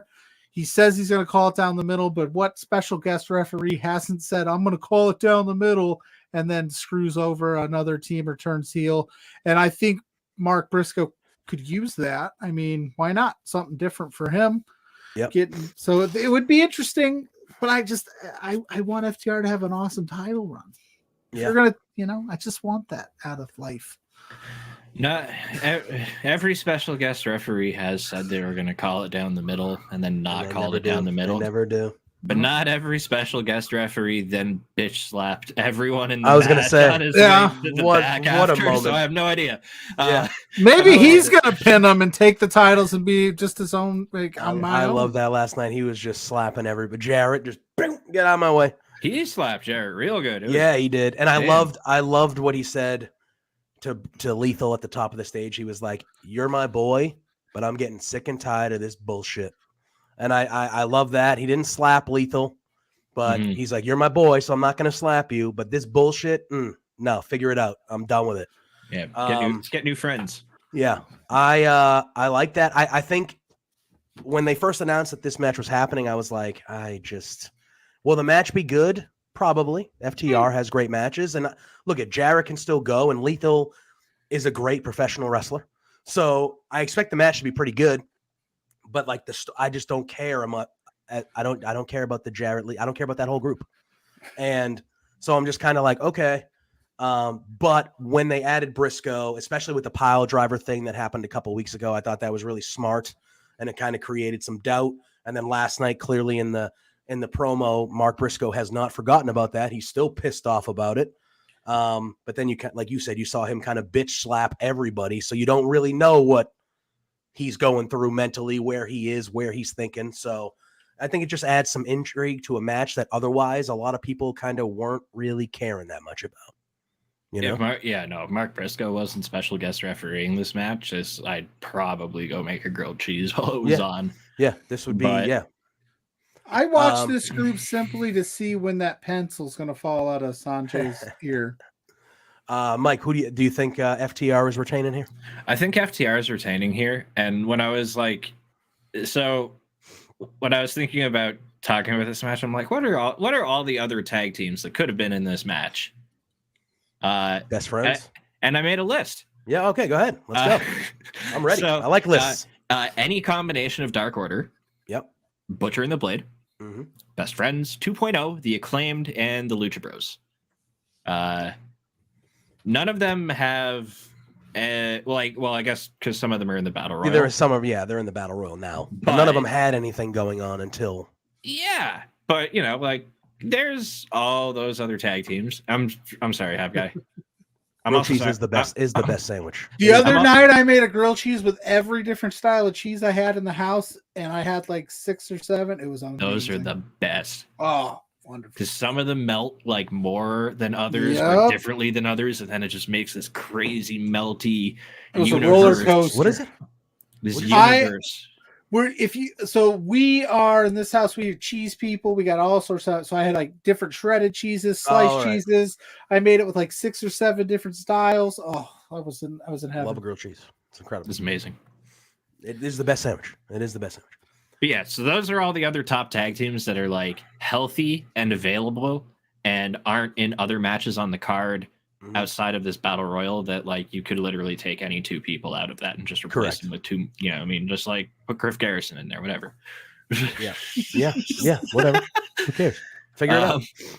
Yeah. So I'm like, all right, but having made that list, I feel like I hate this match less because when I look at it, I'm like, which of these you could, Best Friends you could argue for, and Lucha Bros you could argue for.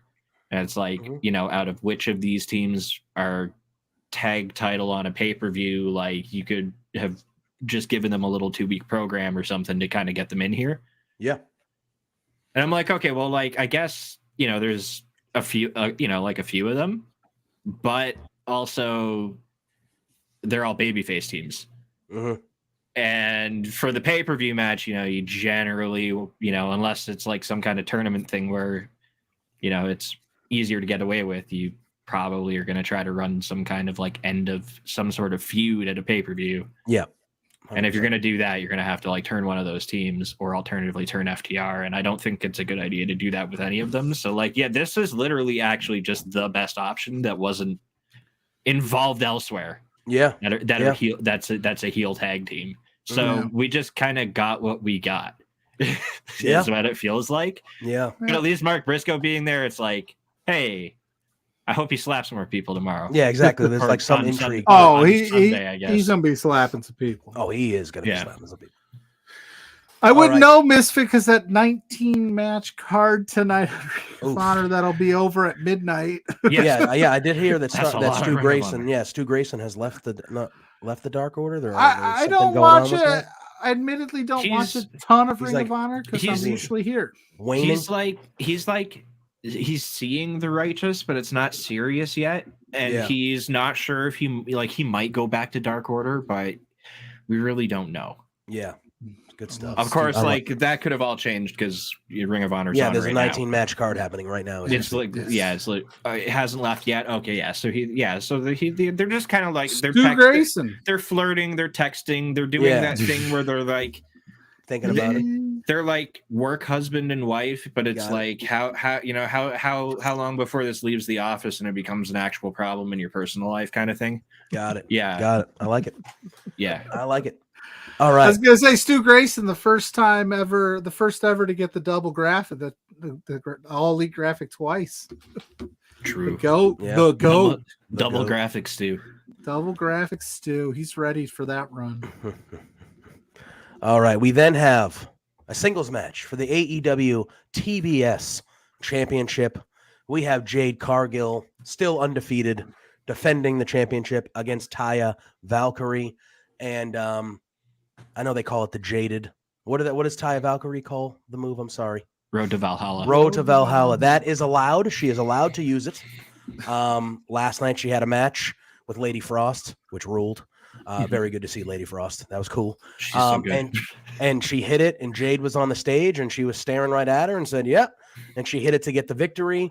I think Taya Valkyrie is somebody that they could have. My problem with I like Jade Cargill. She's a star. I'm all in when it comes to Jade Cargill. My problem has been during this reign is that the stories have really not existed a ton. It's just really like, all right, who's Jade fighting this time? Okay, cool. Yeah. She had a little small story with Nyla Rose about her taking the title and stealing it from her. The finishing move thing is kind of a little mini story here with Taya Valkyrie. Mm-hmm. I do think that AEW, if they really would have pushed more into it, could have made Taya literally feel like the biggest threat that Jade has had so far, because I feel like she's up there as one of, if not the biggest threat that Jade has had. Definitely. But I still think the story has been a little bit underwhelming for me. I don't know. I mean, I'm expecting Jade to win because she just always wins. Yeah. But I'm not. At some point, you got to pull the trigger. At some point, you got to pull the trigger and have somebody beat her. And if you want to, and I don't think it's a bad thing to have her shockingly lose or lose kind of when it's not expected or something like that. And I think Taya Valkyrie is someone that has the pedigree that if you were going to do that, if you're not waiting for Statlander to come back, like a lot of people think they are, because Statlander seemed like which the one is who a mistake. I agree. In my opinion, I think that does a disservice to Jade Cargill, to be honest with you. But yeah, I just think that they could have really made this a better story than it currently is. I think the match will be good. But I am expecting Jade to win. I'll slide it over to Mike. I'll slide it over to you. How you feeling about this match? And do you think that Jade just kind of continues on here with her undefeated streak, waiting until we finally find that person who is going to be the one to dethrone her? Absolutely. Yeah. I don't know, Jade Cargill's matches, there hasn't been anyone that she's wrestled yet where I'm like, this is a credible Taya Valkyrie is someone who I'd be like, yeah, she should totally take the TBS championship off of Jade, I think, but I don't think she will. I don't think they'll do that.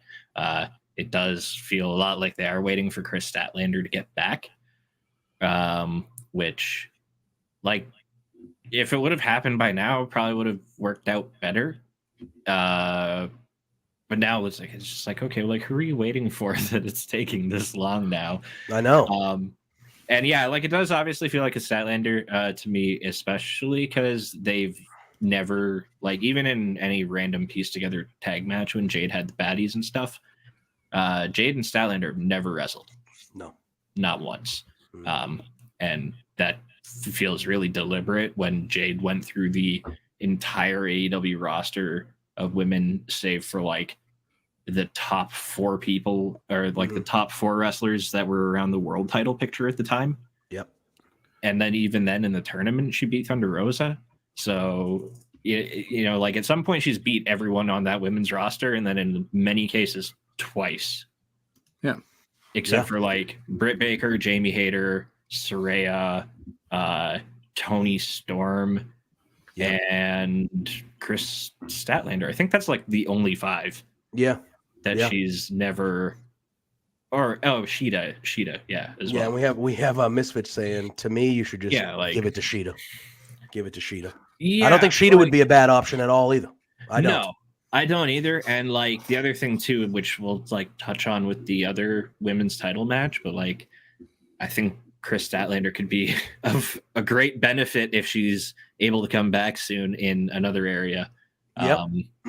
So but like there's all that like boo-hoo about it, but also on the flip side, I'm really happy for Taya Valkyrie. Oh yeah. Since she got released, she's busted her ass everywhere on the independent scene, in all sorts of, she was in Impact, she was in AAA, she's been everywhere around the world and all over North America, winning everyone's women's championship, wrestling everyone on the planet and a bunch of men too. And to see her come into AEW, get this nice debut in her home country, up here in Canada, in front of a Canadian audience as a Canadian, injected immediately into an actual storyline feud with Jade Cargill, who is very protected and very well used, and like they definitely they handle her very well with the positions they put Jade in. So for it's great for Taya to just and now it's like, hey, you've been here for a few weeks, a couple months, and pay-per-view title match, good for you. So that's great, but she's gonna lose. Yeah. It's unfortunate. Pluggo, I'll let you finish this one up. I'm stealing Doc from Bleacher Report's thunder on this one. And it stuck with me last week. We were on a show together, and he had mentioned, has anybody been hurt by such a monumental undefeated streak more than Jade? Because now we're sitting here they're just rehashing, waiting for Statlander. It's all these other things. And when Taya came in, my thought was, if not Taya, then who? Right? Who do you have? And this is a problem. If we're waiting on Statlander, why aren't you building up other options? You also had the mistake of doing the records thing in AEW. So you're telling me this woman is 60-0, and there's not a reason why she's not getting a bump to the next, to the moving up in weight class, so to speak. I thought Athena should have been the one to do it back then. I've said it, and I'll say it 1,000. The only reason I want Jade Cargill to lose, I love Jade Cargill. I think she's fantastic. She's a superstar in my eyes. The only reason I want her to lose is because I think it's time to start wrestling the 5 that you mentioned. Let's get her in a match with Jamie Hayter. We have to see it at some point. You can only keep, and I'm not this is apples and oranges, but you can only keep somebody in the minor leagues for so long, right? The TBS title is not the AEW women's title. We gotta see it. So I personally think Taya should win. Match I cannot wait to see when it happens in the AEW women's division, because it's gonna they're gonna do some freaky shit that's gonna scare people. Is Jade Cargill versus Riho. Yeah. She's gonna toss her around. It's gonna be like watching a child play with an action figure. Yeah. True. It's gonna be she'll be able to they'll be able to have a match like she's wrestling a wrestling buddy. Yeah, true. And I think Riho, first ever AEW. Awesome. Yeah, I think Riho could be someone, if you had the right story. Could be someone, and that would be. She's so small and Jade's so big, an upset victory to take the title, that would be crazy. She's such a good, Riho's such a good giant killer though too. Exactly. So it's not even it makes sense. It's not even an unbelievable matchup. It's just I know that whoever someone's going to produce that match and put together some sequences in there that are just going to be what the fuck. Yeah. Well, and to think about and for Jade's character overall, why is she okay with this? Why is she I'm cool with just sitting in this TNT title picture? She should be going to Tony Khan if she beats Taya at Double or Nothing and slapping that TBS title on his desk and going, I'll cash it in right now. Give me a shot at Hayter. I've earned it more than any of these other women. You know what I mean? And then you could do something. We talked about it. I don't want Blair to yell at me, but we talked about it earlier. Have the Owen Hart tournament be the winner gets the TBS title and Jade gets her shot, something. It's just, if you're going to keep plugging and playing, it's doing a disservice to, it's made your credible looking champion look uncredible because you haven't given her a lot to go with. Yeah, I agree. 100%. I get fired up when we talk Jade. Are you actually picking Taya Valkyrie? Or I'm picking Taya Valkyrie because I want it to happen. Good for you. Good for you. Let's go. I'm going to be honest with you. And this is not because I love Jade Cargill. I love Taya Valkyrie. I kind of hope it does too. Yeah, there's a couple spots where like a title change would be some cool shit. Yeah. And this is definitely one of those. Yeah. All right. Yeah. Yeah. This would be a cool place to do that. Well, I think, even though I wouldn't want to butcher the title reign so quickly again, but I think another one of those matches that a title change would be cool, and Pluggo's going to hate me for this. We have a ladder match for the AEW TNT Championship. It is Wardlow defending. He'll have Arn Anderson at his side against Christian Cage. I don't know if you know this, but Pluggo does not like Christian Cage. Does not like Christian Cage. I don't know how. I never said that. I never said that. Pluggo, here's the thing. Pluggo has issues with Christian Cage. It's going to be Wardlow versus Christian Cage. When you come out, and I'll say it again, this has become a weekly spot here on this damn show. You come out in a t-shirt that says outwork everybody, and then you do the littlest amount of work possible during your AEW run. I got questions. There was a two-part. There was a second part to that shirt, though. It wasn't outwork everybody. ... I'm gonna ride Jungle Boy. It wasn't outwork everybody physically. It was outwork. Yeah, it was a different kind of work. Right. But, yeah. No, don't get me wrong. I'm not saying he's not a talented individual. I'm also just still butthurt that Marco Stunt got booted from Jurassic Express for no reason. That's fair. Justice for Marco. I'm with you on it. I don't like the Marco Stunt erasure.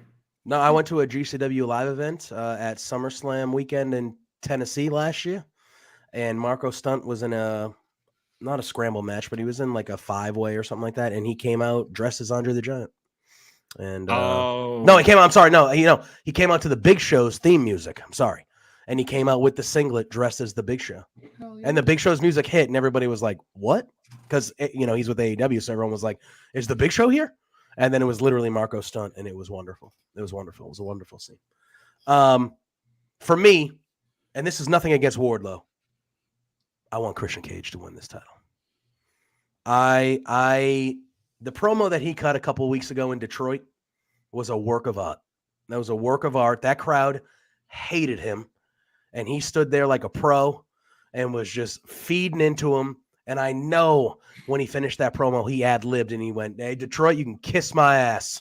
And he threw the mic down. I loved it. I loved how everyone was expecting it. It was going to be Luchasaurus. Like, oh my God, these two big meaty men, Wardlow and Luchasaurus. And then Christian was like, no. The match ain't for him. It's for me, buddy. It's for me. Ladder matches are a specialty of Christian Cage. That's where he got famous. In the Attitude Era, obviously, the tables, ladders, chairs matches, and things like that. They have been a staple in his career. He is definitely the most veteran person when it comes to experience out of these two in a ladder match. I would like to see, and again, Wardlow just won the title back, and he had a short reign the first time. So I'm kind of like, oh, do you really want to end the reign that quickly again for somebody that I assume down the line they have envisions of being near the top of the card here at some point. But I think Christian being TNT champion would be a pretty cool thing. So I'm hoping Christian wins. I think the match will be good. Pluggo, I'll let you lead and we'll finish it up with Mike. But because you're I want to hear what you got to say about Christian, bro. Look, the hot potato of the TNT championship, you run into the risk of that. Mm-hmm. But on the flip side, I do like the idea of, it's kind of like the Jade thing. Let's get Wardlow off of this because he never really wanted to be in this TNT title picture to begin with. He wanted to be in that AEW world title picture. And I think you have that story with MJF and Wardlow at some point down the road, maybe because if the 2024 thing, Wardlow being that like last line of defense to keep the title in the company. Well, if you decide to go that way, so you got MJF and Wardlow should happen at some point for the title, right? So you can't have Wardlow keep this TNT title for too long, but you also have to have him lose and then be the next guy that goes right. He's going to have to lose, and he's going to have to build up to maybe like a Full Gear or something. So sure, I would hate it, but if I was a betting man, I think Wardlow keeps it because I don't know if they're ready to pull the trigger yet, but they should. Yeah. We got the wordsmith, our best friend, popping in. Well, Pluggo's best friend, Bestie! saying all hail Dose Beards. Good to see you, buddy. Hope you're doing well. 2.5 beards. That it goes is two two, yeah. counts, right? Yeah, that counts. 2.5 We got beards. 2.5 beards right now. Mike, talk to me. How you feeling no facial hair shame in here. How you feeling about this build? This build for the TNT title with Wardlow and Christian Cage and Arn Anderson and Luchasaurus, because they have definitely been parts of it too. How you feeling about this? What do you think about the match, and who do you think's leaving Double or Nothing as the TNT champion? So we just heard from an anti-Christian blasphemer. So now I'm here to spread the good word. Who was that? You. What are you talking about? He's talking about you. Said nothing but nice things. Actually the Detroit promo was great. I was there for it. I was one of the few people in the building that was clapping for Christian Cage, because I live an hour away from Toronto, Ontario. So nice. You know, and those like TLC and ladder matches are what, you know, outside of him being Canadian, you know, just helped you know, warmed me up to him and made me such a fan of his that has continued to this day, where I would also not mind seeing him take the TNT title off of Wardlow, except for the fact that Wardlow literally won this thing back for like the 4th time or some shit, 2 weeks ago. And that's a thing. That's a thing where I'm like, you can't do that to Wardlow. I just want them to make the TNT title like cool, like it used to be again. Yeah, remember when it was the international title, when it was like the banger title every week. Yeah, it was the open challenge belt. People were just showing up. You know, we got Eddie Kingston out of a TNT title open challenge. We got Ethan Page out of it. We got Eddie Kingston out. We got a whole lot of guys out of it. When I mean, obviously the guy that was holding the title at that time is at the other place now. But Cody had a good run with it. Darby had a good run with it. Miro had a good run with it. Yeah. I even thought Sammy had a good run with it too. Yeah. Sammy Guevara had a good run with it. Yeah. And then that whole Sammy Scorpio, Sammy Scorpio, Scorpio, you know, I don't even know anymore. Oh yeah, another good one. Warhorse was cool to see too. Yeah, that was good stuff too. Yeah. So like so it's funny because we just talked about it with the TBS title, how like Jade Cargill should just be walking up and cashing her belt in and being like, give me that shot, Tony Khan. Honestly, like this TNT title also for me is making a case for why there should be some kind of like option C, like what Impact has. Yeah, the best of 7 or the 7 in NWA where they, after 7 defenses, you can cash. Yeah, that would be great. Yeah, because like at this point, the TNT title just needs to be far away from, I feel like, almost anyone that's been around it in the last year. Yeah, it needs a fresh face. Like it just needs like some kind of reset. And I think the best way you could do that is if there was some kind of option C where, say, Wardlow retains on Sunday, Max retains on Sunday. Wardlow goes, "Hey Tony, take my TNT title. I want to fight that." Yeah, I got unfinished business with that guy. I want to fight him. Exactly. You know, and then it's like, oh, and then what do you do with the TNT title? Like, you can have some kind of tournament for it. You can have a casino ladder match or something for it. You can do you get something cool to do with the TNT title to give it a fresh coat of paint and a fresh new set of people competing for it. And you can kind of just like hope, you know, like that alone would be enough to at least make it feel cool again. Yeah, I agree. I actually love that idea, to be honest with you. We have Hab Guy saying that Miro costing Wardlow would be something he would like and he could see working if we wanted to. Hey. Okay. Yeah. But then that would be interesting. Another guy who was a TNT champion before, TNT title picture. Yeah. It's I like the words. He loves your idea. He said he'll call Tony tonight. Take care of it, so. Yeah. I hope that's Will Washington's burner. No, the wordsmith is. Are you Will Washington wordsmith? Never seen him in the same place. Please. Unbelievable. Yeah, I don't know, but like the Will, if you're watching, send that up the ladder. Yeah, make it happen. Clip it. Make it happen. I'll take it. Yeah, do something with the TNT title that doesn't involve like Wardlow, Samoa Joe, Darby Allin, Scorpio Sky, Sammy Guevara. Just keep all those people away from it for like a year. Just do something else. Yeah, it's true. Yeah, it definitely 100%. Needs a fresh face. It definitely needs to be And like Misfit says, like when Miro had the title, it was important. It needs to feel important again. Yeah. Like it needs to feel. Oh, he's saying Sting. How do you feel about Sting as TNT champion for a last little quick run before he retires? Would that give it prestige? Sting? I'm not going to say anything. Like No? you could do anything with Sting, and I'll probably Wordsmith says for like 2 weeks, like two weeks, 3 weeks, month, Sting. Yeah, Sting. Yeah, give Sting. Yeah, let that be his retirement tour. 2-week TNT title run. Yep, has a couple open challenges. Beat someone for it, defends it in a couple open challenges. Maybe bring back like a blast from the past opponent, and then he can lose it to someone that he really, really, really, deserves to be put over. Is fake Sting still wrestling? I don't know. That would be a cool show. I don't know. I know the Kiss Demon is, but I don't know if fake Sting is. Watch out! You'll get Spencer. You'll get Spencer all hot and bothered. You mentioned the Kiss Demon. Oh my God! Dale Torberg. He has a story about him. Oh yeah. Okay. he would book if the Kiss Demon is available. LPW will book him. No question. That is true. He's been trying to book the guy for a while. All right. We then have. You know what? Let's talk about this one now. There you go. So the fake Sting retired in 2020. So you could, for the right payday, I think. But did he just retire due to like COVID? Couldn't get bookings as fake Sting, and then just like did a real job, because like maybe you could be like, just weekend warrior one for us. Yeah, exactly. Yeah, 100%. Retirements in wrestling mean absolutely dick. Yeah, wrestling and the Rolling Stones retirements do not matter. It's true. That is true. Everything, they've never mattered. But once Shawn Michaels came back, I was like, that's it. That's the last one I'm ever believing in, ever. Yeah. When Michaels came back, I was like, bullshit. That pissed me off. Bullshit. And then he had to carry that whole match because Triple H tore his pec like 4 seconds into the friggin' match. Oh my God. I was sitting there. I was like, what are we doing? Shawn, I thought you were the noble one. You were the one. I thought you were the noble one that was going to make it happen. No. Man, Triple H. He was on NXT. Look, there was a very smart man. There was a very smart man in the 70s, 80s, the 80s and early 90s in WWE that said everybody's got a price. Man, he was not lying. Triple H could beat anybody but his tendons, man. Yeah, brutal. That poor guy. Yeah. Everything. Literally quad, pec.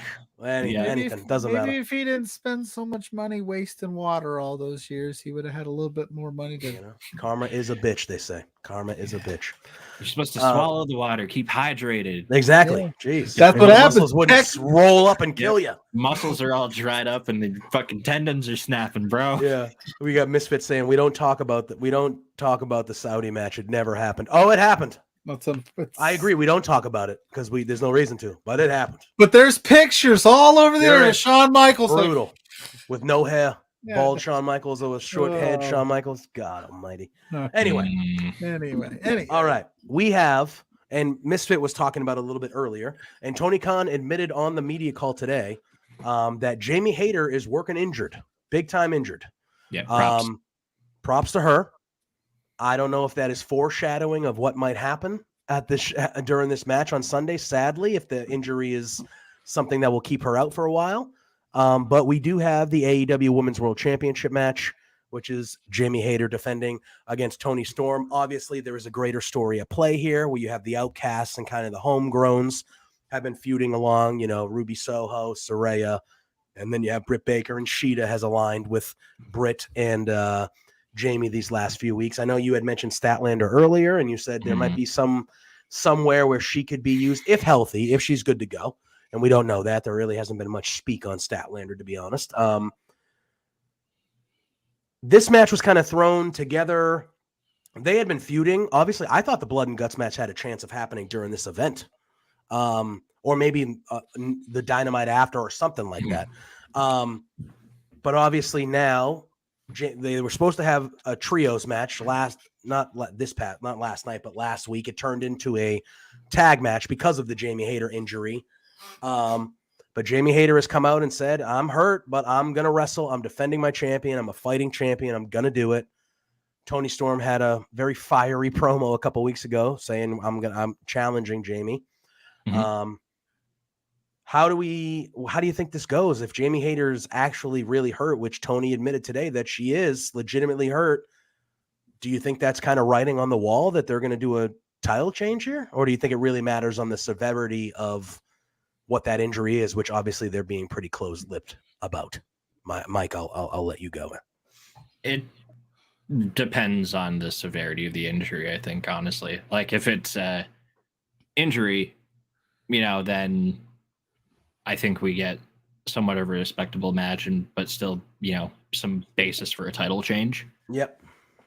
And if it's like an injury, like she's pretty fucking hurt and she's going to need a chunk of time off after this match, then I'm not expecting anything close to Full Gear 2022, obviously. And that, something probably, like it's probably going to be, like some overbooked shit happening just to kind of get the match along, like, so it's not just Jamie Hayter getting squashed because she can't do too much. Yeah. Right. So it's really hard to gauge it without knowing like the severity of the injury and what Jamie's actually able to like accomplish and do in the ring. But also, like, shout out to her for still working and, like presumably doing business. Rather than just vacating and, having to do some like interim shit again. I was going to say, when Misfit just brought that up, he said he wouldn't put it past TK to maybe have Hayter even retain and pull the interim card again. But they shit all over that over All Access. Yeah, I know, they literally. Did that get canceled, by the way? No, it's just done. It was only like limited. It was only a few episodes. But the other thing too is like thinking about this, because we just saw Thunder Rosa go into Tony Khan's office on Dynamite a couple weeks ago. Yep. You've got Jamie Hayter wrestling Tony Storm, who they both reigned and defended with a belt that Thunder Rosa never technically lost to either of them. Yep. So if Jamie Hayter's hurt, you could like also just have a like super pissed off Thunder Rosa take her out and cost her the match in, and again, like use it as a device to get Thunder Rosa involved in all this shit. That would not be bad. That would not be bad. The homegrown side's going to be they're down a player now too. So yeah, 100%. And like a key play, like they lost like they lost Jordan here. They didn't. It's not like Steve Kerr went down. Yeah, for sure.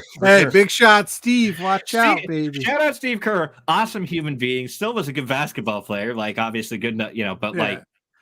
In Bull's context. Yeah, Jordan's punched him in the face, literally. Well, that's the thing. Like, if Rosa comes back, she's not getting booed, so I think she comes back as a face. I mean, I have this vision in my head of Tony Storm spray painting that AEW women's title green, like Hogan style in the NWO. That's what I'm saying. Like, I have this vision. My thing is, if you're going to do the Outcast thing and you're going to keep it going, they need to rack up a big win here. And if Hayter is slightly hurt, there's no shame in like pulling the trigger here, figuring something out. It's going to be crazy. At the end of the day, I think I'm going to lean Tony Storm doing it. Best beards in the business. Culp, welcome in. Swags, my guy. I know you had some stuff going down this week. I hope you're feeling better, my dude. That's what I'll say. I hope you're feeling better, my guy. Glad you're here. Late is better than never, my friend. 100%. But yeah, I'll lean Tony Storm because I think it's going to get convoluted. Britt could get involved, mess with Hayter. There's so many different ways you could go with this. I don't think I'm going to be disappointed either way. Because I mean, Tony Storm winning gets like maybe some tension among the Outcasts. Like, I want that belt, NWO style. Big Sexy was like, I want Hogan's belt. Maybe let's do it.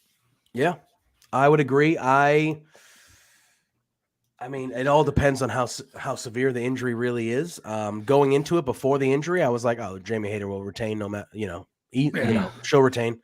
But the injury throws a wrench into it. So I honestly don't know what's going to happen. For the sake of things, I will pick Jamie Hayter to retain. But It really all depends on what that injury is, and it's at least the way Tony talked about it today. It sounds on like the media, it sounds like it could be serious. So, well, and the Thunder Rosa thing is interesting. Imagine her aligning with Britt Baker, given everything in their history, like having to align to stop this just outcast. If you want to take it to the next level, I think that's how you got to do it.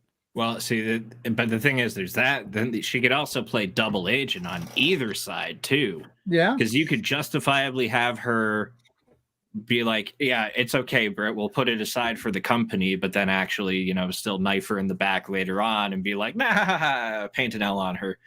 Or alternatively, you'd be like, yeah, fuck Britt, I hate her, I'm with you guys. And then, down the road be like, ha, just kidding, AEW believed in me all along. I'm a company woman. Yeah. So, that'd be all right. That'd be fun too. Yeah, you got story, like there's certainly stuff to do with her if you bring her back. Oh, 100%. So we got Ryan saying what's going to happen. I mean, in this match, I'm going to pick Jamie Hayter, but I honestly don't know what's going to happen. Ooh. But I'm doing it. All right. Why not? All right. Hopefully the injury is not as bad as I hope. Yeah. I hope it's like a few weeks, couple months thing, and not like a.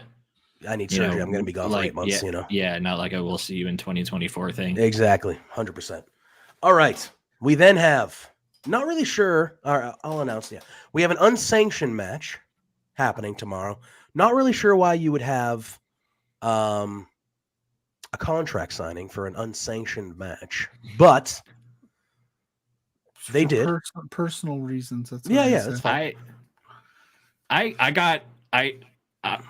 did it in my voice chat yesterday. I'm like, why the fuck are they signing a contract? And then commentary actually explained it away. Oh, did they? Did I miss that? Yeah. Yeah. They're like, oh, Tony Schiavone said they're signing away and they're basically signing like almost? It's more he explained that it's like they're basically saying AEW won't be responsible for whatever happens in their match. All right, that's fair. All right, I must have missed that. That's fair. That's fair. Yeah, I was like, because I think Joel actually tweeted, he's like, why are they signing a contract for an unsanctioned match? And I retweeted it, and I was like, yeah, this. And then I went back, and I was like, I might have to delete that tweet now. And then I was like, no, we keep that. We stand by that shit. Yeah, 100%. So when I tweeted it, I'll eat the L. Yeah. And I've actually liked this build here a lot. I think this match is going to be good. However, I do need to ask, because last night we saw the return of the homicidal, suicidal, and genocidal Sabu out of nowhere. How in the hell is Tim and Adam Cole friends? All the people. I was an ECW kid in the late 90s. I watched ECW. I love Sabu. Yep. Is what it is. I was thrilled to hear the music again. I was like, that. Yeah, where the hell? And Ryan on our Discord, on the Love Wrestling Discord, Ryan from Mark Orderpod was just like, what the hell does Sabu have to do with this? And I was like, exactly. I mean, he's the most homicidal, suicidal, genocidal person ever. That's what he has to do with it. And he was like, but why does that make sense? And I don't know why it makes sense at all. But Sabu and Jericho fought once. Literally, they fought one time. Baby. You could have held a gun to my head and let me take 100 guesses. You wouldn't have guessed Sabu. And I never would have said Sabu. No, nobody would have. Nobody would have. I was sitting there, I'm thinking, all right, so Adam Cole was like, I called up a friend of mine. And it's Sabu, like, yeah. Right? So I'm thinking to myself, like, all right, so you needed somebody. You're in the Vegas area. How deep did you go down your contact list? Before you got to Sabu? Like, I need What that. do you call Rob Van Dam? Yeah. He lives in Las Vegas. Yeah. Were you like, what? Were you like, still he's still in the WWE. Can't call Bobby Fish because that's just a whole nother thing. Yeah. UPS wouldn't give him time off for double or nothing. Somebody, that's probably like the Bobby Fish is like, bro, sorry, boss is being a real pain in the ass. Bro, my favorite tweet I saw last night was Adam Cole called Sabu instead of Bobby Fish because he wanted to put over a younger talent. I don't remember who tweeted it, but like that's fantastic. That's cool. Yeah, like Hall of Fame nominee tweet. Like Sabu, I know there's not enough time. There's not enough time to explain it.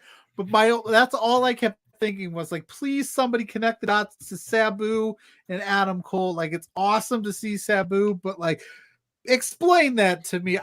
Does Roddy know him? Is it like did Roddy call in the favor? Like, and did Sabu still? Did he pick it up and immediately know it was Adam Cole, or did he go, "Who is this?" Yeah, Adam Cole. Wild. Who? Oh, Bebe. Oh, okay. Yeah, that's right. Okay, that's right. Okay. They actually, Sabu just turns out to be like one of his multiplayer Halo squad. Yeah. That would be hilarious. Sabu's that would just be a hilarious. That would be hilarious. Sabu, big time gamer. That would be hilarious. And then how does Jericho take a piss in that suit that he wore yesterday without hurting himself? With the spikes? All the spikes everywhere. He's sitting out. Oh, like that would just be a. Oh, that shit gave me a heart attack because I thought it meant he was going to be Painmaker on Sunday. And I was like, no, don't do the Painmaker. No, not again. Not the stupid hat and the eye paint. He might. It's unsanctioned. You never know. Yeah.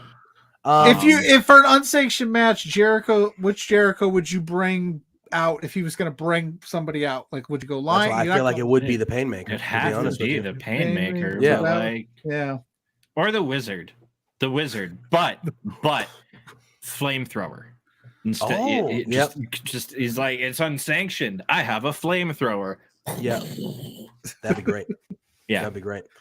The Sabu thing separate. I've actually liked the build here. I actually think that this has potential to be one of the best matches of the night here. The match that Jericho had with Roderick Strong 2 Dynamites ago was one of the best Falls Count Anywhere matches I think I've ever seen in my life. I think a lot of us probably agree with that. Excellent. It was spectacular. I've liked the whole build. I like Adam Cole. I think Adam Cole should be the guy whenever it happens that eventually dethrones MJF for the heavyweight title. That's how I feel about Adam Cole. But I'm very much looking forward to this match. And I know that for Adam Cole, this is like a bucket list match for him. So I know that, this is going to be a special match for him. And it's really his first big comeback match. So I'm expecting him to get the victory here. But I'm expecting this to be really, really good. And I've loved the build. I've loved everything they've done. And again, I don't even dislike the Sabu thing. It was just so fucking out of nowhere that it was like, okay, I mean, whatever. We'll roll with it. We'll see what happens. Going to Vegas. I need Sabu. Better not. He's had health issues these last week. He better not be doing anything crazy in that match. He's Sabu, so you never friggin' know. I'd also love to think that Adam Cole had to convince Tony Khan to do it. Tony's like, Sabu, really? Of all the people, Sabu, please. Yeah, Sabu. Adam's like, I need him. Got to be Sabu. It's got to be Sabu or nothing. I'm not doing it, Tony. All I'll say is so we go on to is I don't want them to do it's unsanctioned so Adam Cole can take a loss here thing. No. Let him win. Let him be strong. Keep him on the right trajectory. Don't do this then he gets his win back on a Dynamite or something. That's what I want. Keep Adam Cole strong. Jericho understands that. He has to. Jericho can lose, and it does not do an ounce of harm to Chris Jericho. He is Chris Jericho. You know what I mean? And don't get me wrong. I think Adam Cole is at a certain level too, but he just came back. This is his first big match since coming back. He needs to win and move his way up the card and kind of be towards the top here, I don't know, man. He's no Action Andretti. But oh man, where was that guy been? Is he in Ring of Honor? Is that where he is? Where is he? He's replacing Dante Martin right now. Oh, all right, fair. He's Darius Martin's tag team partner at the moment. All right, that's really springboarded himself after that Jericho win. I was going to say that Jericho win on Dynamite was one of the better things AEW has still done.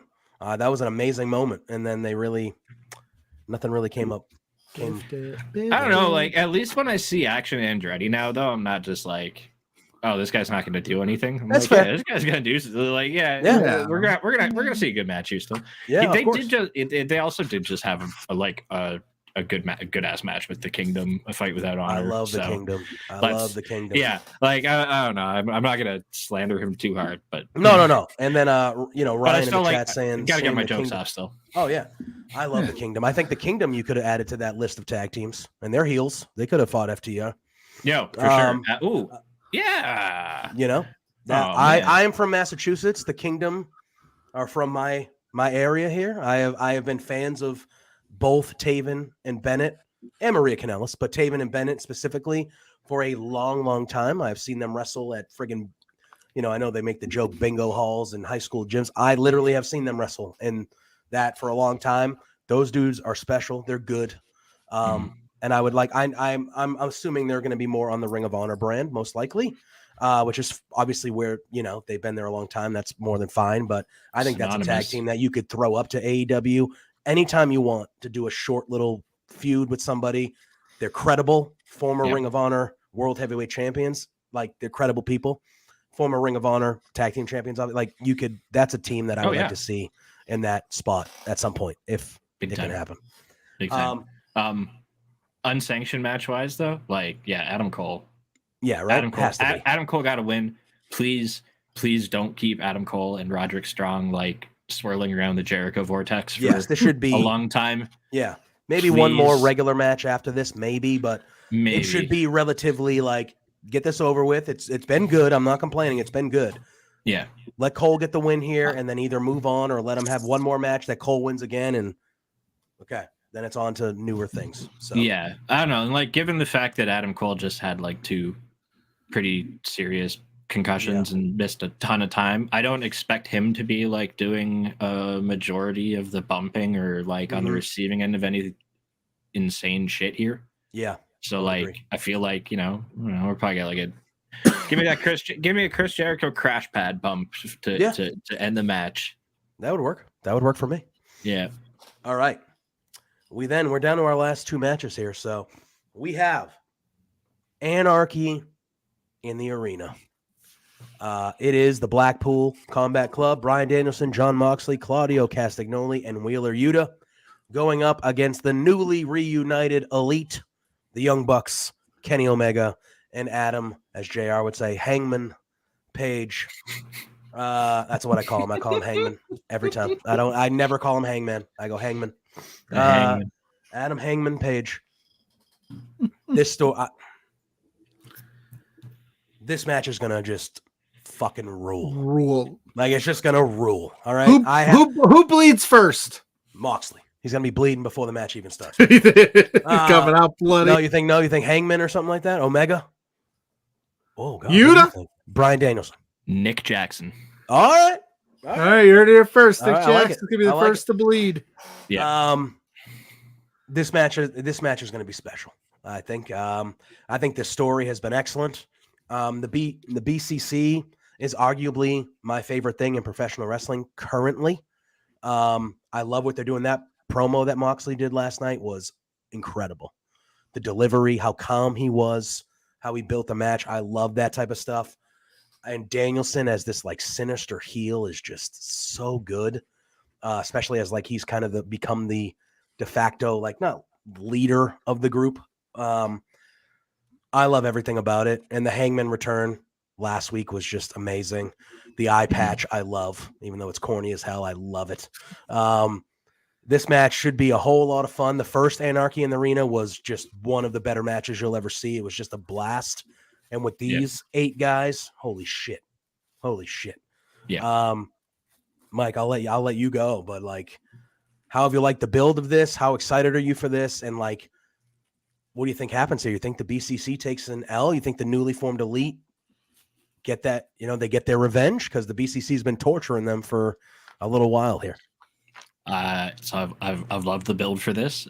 There's been a couple promos and stuff for it where I've been but in general, the whole build to it's been awesome because there's so much AEW history coming together in this match. There's the Elite reuniting, which has literally been years in the making now. And it's been they've been like tap dancing and tickling us with it for literal like months since Kenny since Kenny's been healthy and been back, and they've gone more of a babyface direction as the Elite. Mm-hmm. But then also like Kenny and Mox was one of the like first world title feuds, and one of the most, even before the world title was involved, like they had that gnarly lights out match at Full Gear in 2021. Oh yeah, I think so. No, 2019. Was it 2020? 2019. I mean, it was before the pandemic. Yes. Yes. Dumbass. I mean, I think you can make an argument that Moxley and Omega has been the feud of AEW, like in its Elite Lucha Bros. Oh, that's a good one too. Okay. That's my go-to. But also singles wise, they've been intertwined with each other since the beginning of the company. When Moxley debuted at Double or Nothing, who'd he attack? He attacked Omega, and it's exactly. And now you're talking 4 years later, they're in a match together, still hating it. You know what I mean? So there's that lore. There's Kenny and Brian. There's Hangman and Brian. Then just on the top of it, like already Anarchy in the Arena was like the first one was most people's match of the year last year. Oh my god, it was incredible. And then we're getting it again, and then this time like everyone else, it's like the Elite is obviously a huge upgrade from the Jericho Appreciation Society, like in a member for member comparison. So like, for sure. Just on that. Just on that alone, it's got to be. Well, that we were kind of burnt out on the Jericho Appreciation side and like Pinnacle thing and all that hot mess. Like exactly. By that point, by that point, it's just like, why are we doing this? And then they did like Blood and Guts still like a month later, and then they did the Eddie Kingston and Chris Jericho thing, which is why I'm like afraid for Adam Cole now. But. So just everything about this match, like between all the lore it ties together and just like who's in it, what's gonna like what the stipulations are, and then on top of it, Mox was like, "This is gonna be the most sickening, violent, crazy thing you're ever gonna see, man." So like, bloodiest match in AEW, most violent match in AEW history. He called it. He called it, and like we've seen a literal Nick Gage versus Chris Jericho death match. Yep. Panes of glass and light tubes and all. Mm-hmm. And we've had all like there. If you look back on the lights out and unsanctioned match history in AEW, they've had some gnarly ones. Dude, like Britt Baker and Thunder Rosa. Was incredible. Joey Janela, Kenny Omega had some. Yeah, Joey Janela and Kenny Omega. I was at that. That was the second ever Dynamite. They taped that for Rampage, and it was. Yeah, that was Dark. No, it wasn't even Rampage. It was a Dark. Yeah, they taped it for Dark, and it was Joey Janela versus Kenny Omega in like an unsanctioned, no holds barred match, and it was fucking wild. That's a guy that doesn't get enough credit for all the work was wild. Joey Janela rules. Yeah. Joey Janela doesn't get enough credit for all the work he does everywhere. Period. Yeah, he's one of the most unnecessarily slandered wrestlers ever because he does some crazy shit that doesn't sit well with like old heads and purists. And suck my balls. Joey Janela's fucking awesome. Joey Janela's fucking That's awesome. Another hill. He was integral in the beginning of AEW. A hill I will die on is that Joey Janela is one of the most important wrestlers of the last decade. Yeah, he's definitely underappreciated. Definitely underappreciated. But I was live for that match with Omega, and it was wild. This match is going to be. If you have Moxley on air on one of your shows saying it's going to be the most violent match in AEW history, it's going to be the most violent match in AEW history. That's what it's going to be. And like Kenny's done these matches in AEW, and Mox has too. Brian's got pretty bloody in AEW, and so is Hangman. But like Claudio, Wheeler, and the Young Bucks are the like X factor for me in this. Of like, that's why I think Nick Jackson's going to be the first one to bleed, because they're just going to be like, everyone's going to expect it to be any of those first four guys. Yeah, probably you're right. Yeah, and Wheeler, actually, Yuta even Mox literally like horror movie. I was lucky enough to be that one too live, because that was in Boston, and that was a fucking scene. Boston gets that was a crazy scene, shows. bro. Yeah, the second ever Dynamite, I saw Private Party beat like, the Young Boston Bucks in loves that tag blood. tournament, which was crazy, which was bananas. Yes. Everyone went bananas. And then that same night for Dark was the Janela Omega match. Then I was also there when Hangman was in the Stay Puft Marshmallow Man guy. That moment I was there for in Boston. And then that same night on Rampage, it was Moxley versus Wheeler Yuta, and they made Wheeler Yuta a star that night. That match was fucking. That was the match that everyone, when we were leaving, everyone was like, "Holy shit!" So just know if AEW goes to Boston, some shit's gonna go down. Wild times. Bro. No, they're debuting at TD Garden soon. Yes, they're going to the Garden, which is the like big they have been going to this arena called the Gannis Arena, which is where the BU Boston University Terriers play hockey. It's like an 8,000 seat arena. The Garden holds 19,000 people. That is a significant upgrade. That's where the Bruins and the Celtics. It's Correct. Boston's United Center. Correct. Yep. Bruh. But anyway, yeah, no, I am lucky. I am lucky. I've seen some big moments in AEW history so far. But so Mike, before we kind of let Pluggo go off on how he's feeling about it, who do you think? Speaking of the Boston Celtics, they're winning by 20 right now. Okay, anyway. So who do you think's winning here? Do you think the Elite's winning, or do you think the BCC kind of continues their rampage?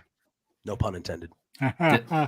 This is this is one I've been flipping a coin on really hard, actually, because like it feels like it should be super easy. It's like, oh, the Elite just got back together and they've been honey dicking us on it for fucking ages. It's the Elite, but also like, you know, to continue with the Elite didn't beat the Lucha Bros at Full Gear.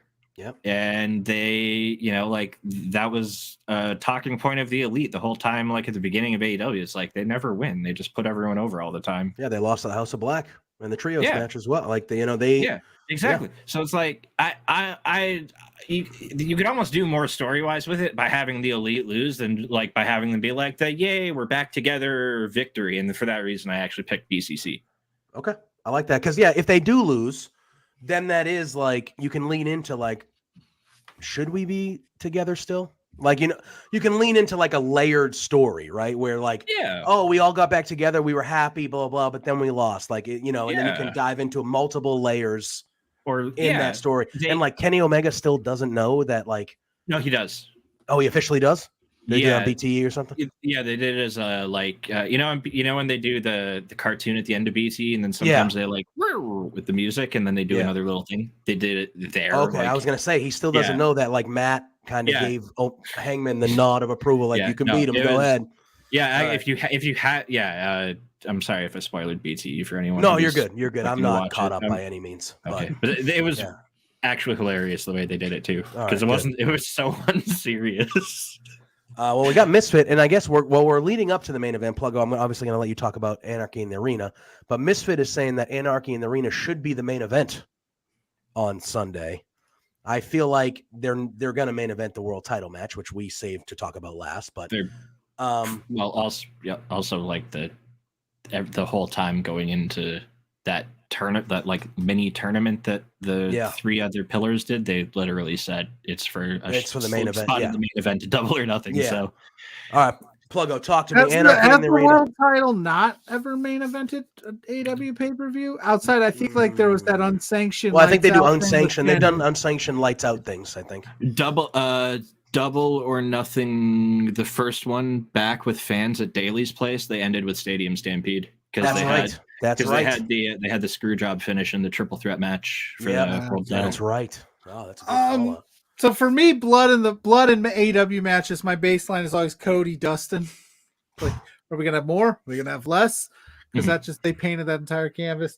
Like you said, Mike, I don't know where to lean here. It's a coin flip. Like there's so many things you could do with it. I think the Elite need a win here. I mean, but there is a lot of story you could tell with them losing. Maybe like the BCC, like does Takeshita get involved? Don Callis get involved? Because it's Anarchy in the Arena. A lot can go down where you could have the Elite pull out a win, and maybe the Blackpool Combat Club gets so pissed off that we get that blood and guts 5-on-5. Maybe Ibushi shows up. You know, I don't know.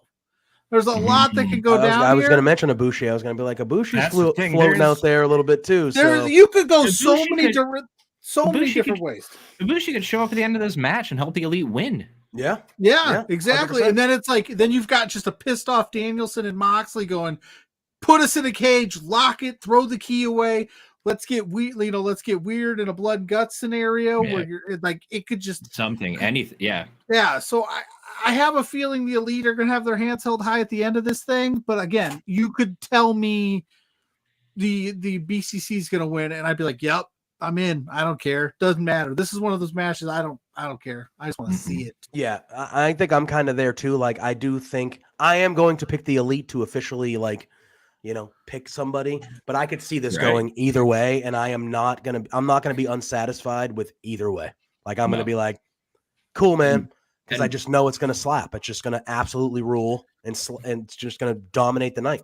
I would be shocked if we don't leave Double or Nothing with this being the match that everybody is talking about. Like, holy shit, that was crazy. It's like and then you got to follow it. It's like the staple talk of the show match for like the last.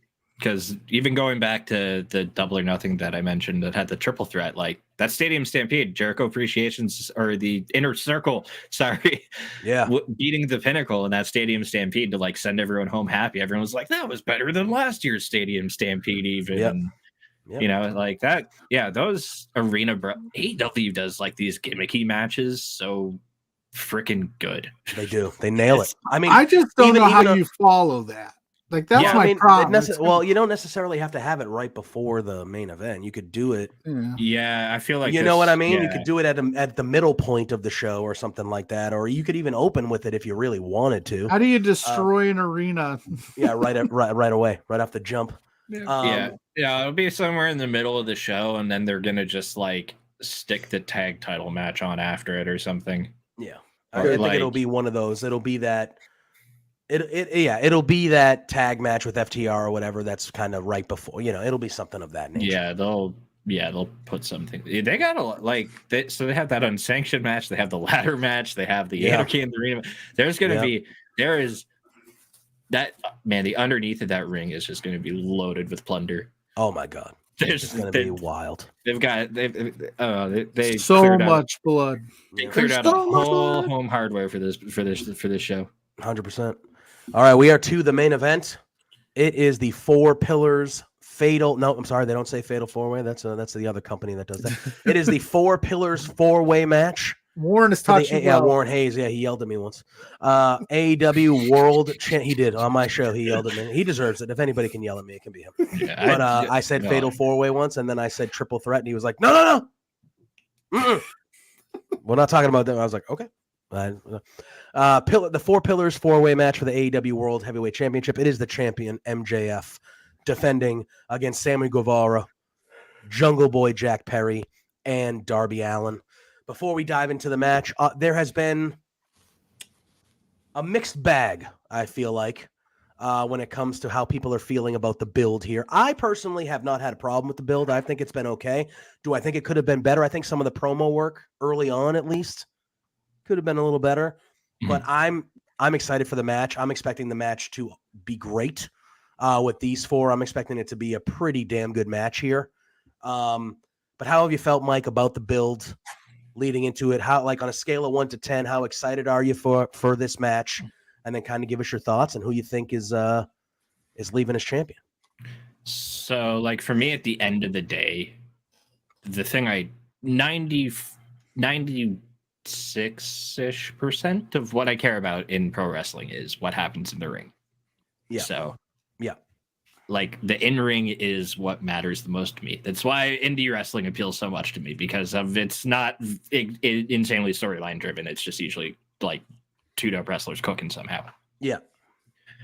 So, like, match-wise, I'm bricked up for this one because like any combination of these two in singles has already proven to be exceptional. Right. Yeah, very good. Max and Darby was the best match at Full Gear last year. Max and Jungle Boy, 2 years ago. Yeah. But either way, don't at me. That was the show peaked with the opening match. Yep. And yeah, like every other time that they've wrestled has proven it. Like Sammy and Darby have had great matches. Max and Jungle Boy had a good. It's all good. I like the match and I like how we got here, but it was like a bumpy ride. Yeah. There was parts of it where I was like, yeah, all right, this is cool. You know, this was a really good way to do this. Like the first night alone, like the way they set it up. I loved it. Yeah, we're like, I can't remember the order of who all came out each time. I think like Jungle Boy came out. It was Jungle Boy first, and then I think Darby was last. So I think it was like Jungle Boy, Sammy, Darby. Yeah. But like, so I like the way that they set that up. You know what I mean? Where it was like, because by the time Sammy's music hit and he was walking out, you're like, Darby's gotta be coming out too, right? Mm-hmm. Yeah. So like all of that was cool how they built it up. There's some like just some of the promos were they didn't hit with me. Yeah. And so like I like the approach where you play to people's strengths and mask their weaknesses. Mm-hmm. So, you know, Sammy and MJF having some mic time, especially MJF, obviously, like he's one of the best talkers in wrestling. And I know a lot of people are like, it's, you know, the 20-minute Max is gonna just come out and disparage the crowd and say the same shit, but like that's his thing. He comes out and does that. Like, that's better than almost anybody. Exactly, it's what he does, and he does it amazing. So, like, he's gonna come out and cut a promo and say generally the same kind of stuff that you always hear, but it's okay. Like, I don't know, it works for me. Whatever. Yeah. Like, what do I want him to do differently? That, you know what I mean? Yeah, of course. Yeah. So I think that they could have used Darby and Jungle Boy less on the microphone and more like, you know, like you could still have told the story just through like run-ins and saves and attacks. Without them really talking that much, you still could have kind of told the story of their intentions with how they interacted with people in the beatdowns. Yeah. And they didn't have to like carry as much dialogue wise, probably. And also because like now I feel like it's painted on the wall about Jungle Boy that he's probably, you know, gonna turn heel. I was gonna lead into like, that after because a lot of people are thinking that. Yeah, like so, and I you know, like I feel like you could have had him make some saves or go to make a save and then not, and like you could have just you could have pushed him in this direction just through actions alone and not. We didn't have to hear Jungle Boy try to talk. Yeah. I even think the vignettes they did were good. Like the vignettes, like they could have done more of those instead of. And I get it. Like these guys are considered the pillars. They are considered the future of the company. Like they do need in-ring mic time. Like they do. Mm-hmm. But like you said, like if you know it's a weakness of somebody, like yes, give them the time to work on it. But you could have done other things to make it. Yeah, it was like some of the and I don't want to feel like I'm ragging on Jungle Boy because I think he's spectacular.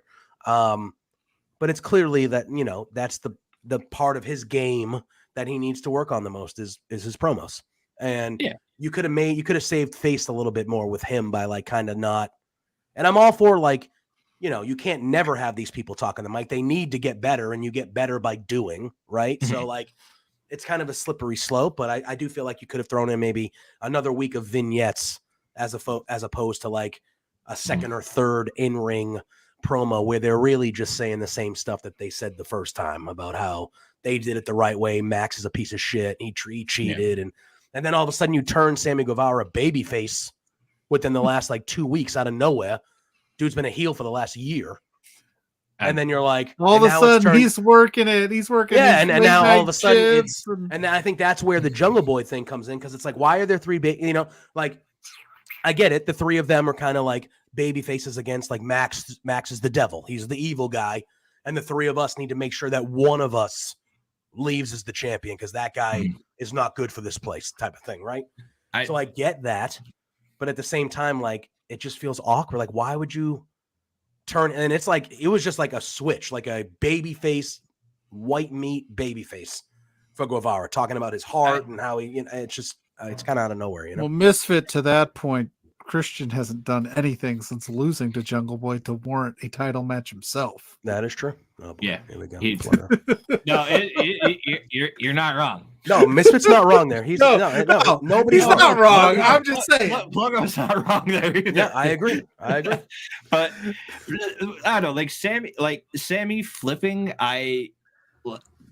at least they had a good way to explain it of like MJF trying to use him. MJF left him, and then his wife like appealed to his sensibilities. Now you could what I question more is why Ty suddenly has morals, but also like it's it's her husband and someone's taking advantage of him in MJF, so it makes more sense that she's like, hey, this guy's a piece of shit, right? So there was like at least some story elements that prompted Sammy to have a change of behavior. So I don't know, I vibe with it. I'm a married man, and I can say that if anyone has influenced changes in behavior in my life more than anyone else, it's probably my wife. So like, I don't know, to me, I'm like, all right, maybe Sammy's a good guy after all again.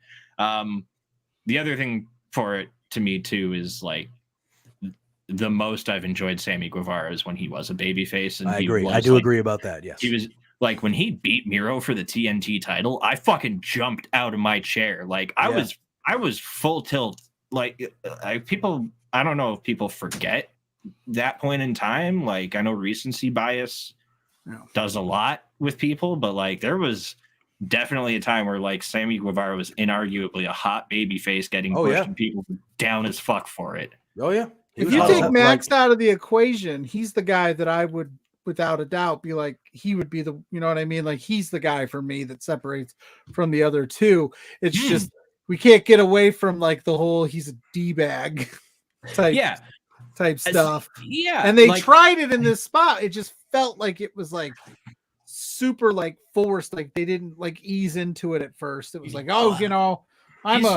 I get it. The three of them against Max. So, we want them to feel sympathetic, but it was like, that's not what he was doing a week ago.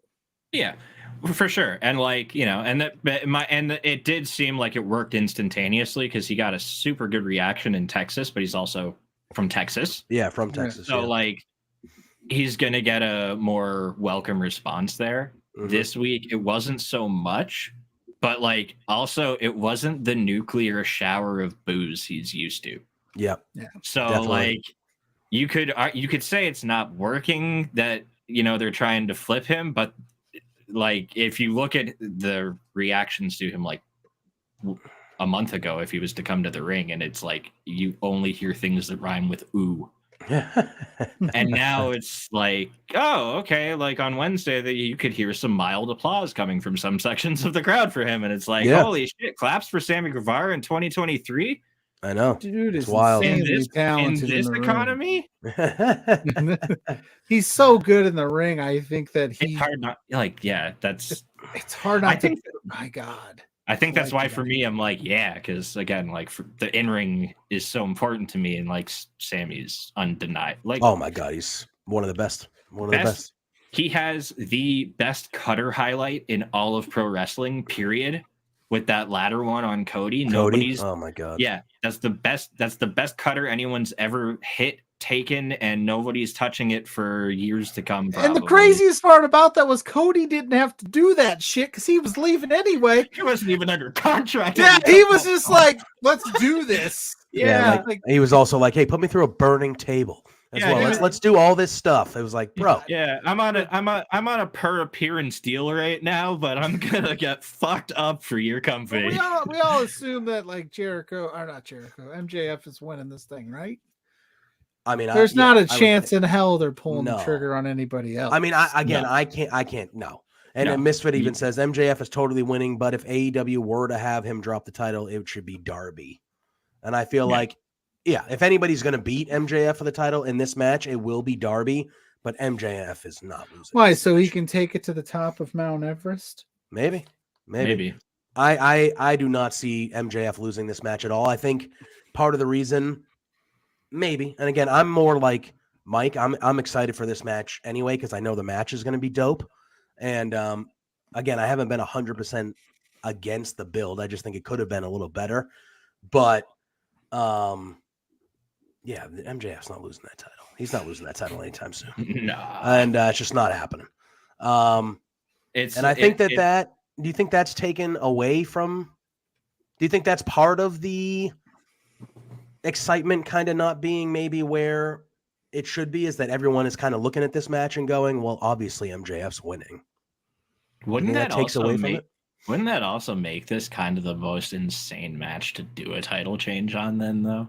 Oh my God, yeah. Well, my thought was it's a very foregone conclusion, it feels like. Oh yeah, I think so. I felt like this would have been one of this match, if you did it, like if you want to do this, MJF's taking the title and running to WWE in 2024 when his contract's up, like that would be the time to pull like the pillars with that last stitch effort of like, and then MJF wins there. Now that's a shocker, but it just felt like they did it a little early, but I still have like the match is going to rule.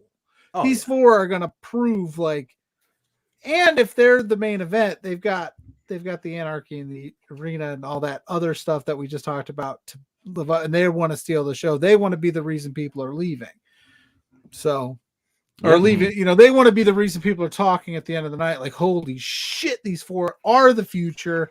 Win, lose, or draw. I think it's going to be an awesome match, regardless of what they decide. Yeah, I agree. And that, folks, is Double or Nothing. It should be a really, really good show coming up this Sunday night. Mike, we want to thank you for joining us tonight. This was a really fun time. Open door policy, as always. You are welcome to come back anytime you're itching, man. You just hit us up on social media. You say, Don't say that. I'll never leave, brother. Hey, I mean, I don't think Pluggo and I would care, to be honest with you. Hey, Zach, we'll need a graphic that says between two and a half beards coming up over the next couple of weeks. But honestly, beards. There you go. Beards. Let the people know. Beards. I'm going to do it. Beards. Beardly beards. It's beardly beards.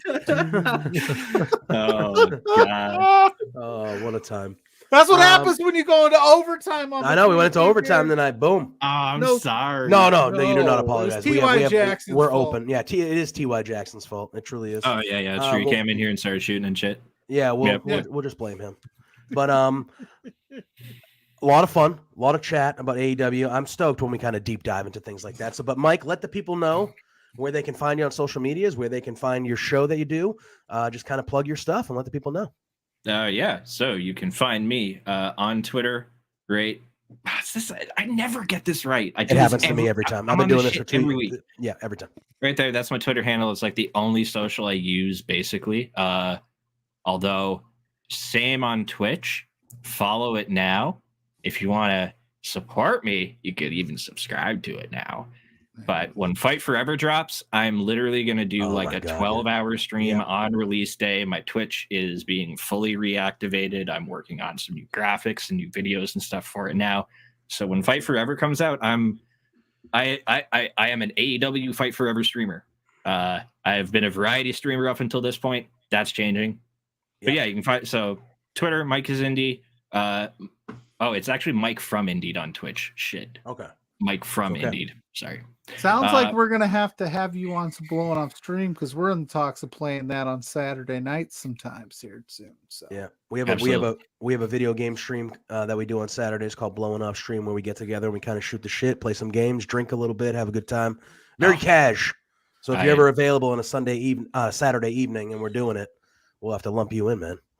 Generally always. My weekend is usually like me with my 2 monitors, and one monitor has either an indie show or something that I'm watching, and the other is like I'm playing Warcraft or League of Legends or something. Love it.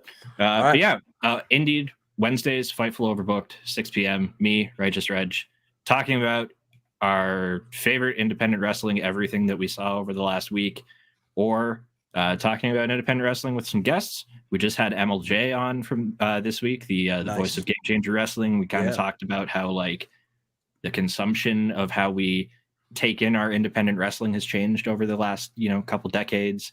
He talked a little bit about some of the GCW discourse that you hear online. Check that out. And then I don't know, get in my DMs. I'll come on your show and do stuff. Like, I'm here, which means if you have a show, I might be there too. You just gotta ask. Yeah, for sure. Pluggo, do the thing, brother. Do the things so we get out of here. All right. Well, I'm at Pluggo _ on Twitter. Pluggo Loves Wrestling on all the other social media platforms. You can find me this Sunday morning at 9 a.m. with Blair from Grainmaker Pod talking independent wrestling on our channel here called For Exposure. New show we're doing because we're doing the same thing, Mike. We're talking about all the independent wrestling we love, which we're going to be breaking down some Love Pro Wrestling that's happening tomorrow night on our Twitch channel. Twitch.tv/LoveWrestlingCA. Like T.Y. Jackson was on earlier. He's facing Michael Richard Allen Clark in a street fight for #1 contendership. You got all of our favorites. Zoe Sager's going to be there. MRB. It's going to be wild. It's going to be a great show. I don't have the graphic pulled up. I think we dropped the ball on that this week. Yeah, we don't have a graphic. Go to Love Wrestling CA on all social media platforms to get the full card. Jack Pride's scramble match with TFA, Reed Matthews, the wily veteran Jared Rogers, and Mo Jabari. It's gonna be a banger tomorrow night, 9 p.m. And then stay tuned at our show page at B2 Beards for all the updates on everything we're doing. And I guess you could catch me on our Patreon channel. You want a little Pluggo behind the paywall, baby, with Grainmaker Pod breaking down Double or Nothing with Blair. So rock and roll. You can find me at JPJ Loves Gaming on the Twitter and Twitch machine, much like Mike. I really play MLB The Show the most right now currently. Really kind of that's where my wheelhouse is. But once AEW Fight Forever comes out, we are going to be playing the shit out of that game. So that'll be a lot of fun. But you can find me JPJ Loves Gaming as it is right there on the Twitter and on the Twitch. You can find me every Wednesday after AEW Dynamite with Big Money Drew. We do Firmly AEW talking about Dynamite. You can find me every Thursday right here at 8 o'clock with Pluggo for Between Two Beards. Yeah. What are you doing tomorrow night? Oh, yeah. Shit. Yeah, Jude, come on, bro. This is why you're here. Tomorrow night, Josh Robinson, our good friend, Love Wrestling's own Josh Robinson. I will be on his channel live at 8 p.m. right when SmackDown starts. We are doing a WWE 2K23 live sim of Night of Champions. We do these every time there is a WWE pay-per-view. It's a lot of fun. Crazy shit happens. But this one is even more special because we are doing a charity stream, obviously with the event being in Saudi. And they're not the greatest of peeps. So we are doing a charity stream where we'll be raising money for the LGBTQ community in Australia, where Josh is from. That is what we're going to be doing. That is at 8 o'clock tomorrow night on Josh Robinson's channel. I believe it is twitch.tv/Josh Robinson _00. So that's where we'll be. That? Because I love that stream, and I was supposed to. You guys said the next one I'm going to be on. You didn't want to be on it. You free, bro? I can't. It's birthday weekend next. That's one. what I hear. Yeah. But shout out check to into Oliver, that. That's going to be dog. Happy birthday, bro. Yeah, that's going to be a lot of fun. So if you are around tomorrow night, it'll be on my socials. Check it out. It'll be good. And if you can, nobody, we're not. If you can raise money, donate to a good cause, that would be great too. But we understand money is, it is what it is. But if you can just show up and support, that would be a great thing. I'll be there. You never know. I might just show up. Blame the kids. You never know. Right. No, I just had to throw that in there. Kid's birthday party. I can't do it, of course. You never know. You never know. Exactly. I might show up. It might not. You never know. I'll be in the chat at least. All right. Sure. All right, Mike, thank you again for joining us tonight. We appreciate it a lot. And we're not joking around. Like, honestly, like anytime you feel like chatting some wrestling, we'll connect and we'll get this thing happening because this was a lot of fun. Pluggo, love you, buddy. Love everybody in the chat, thank you for all your comments tonight. We appreciate you all. And you know the drill. Until next time. Peace. Peace out. Look at yourself, help, and you're progress. I'm only taking 12 steps.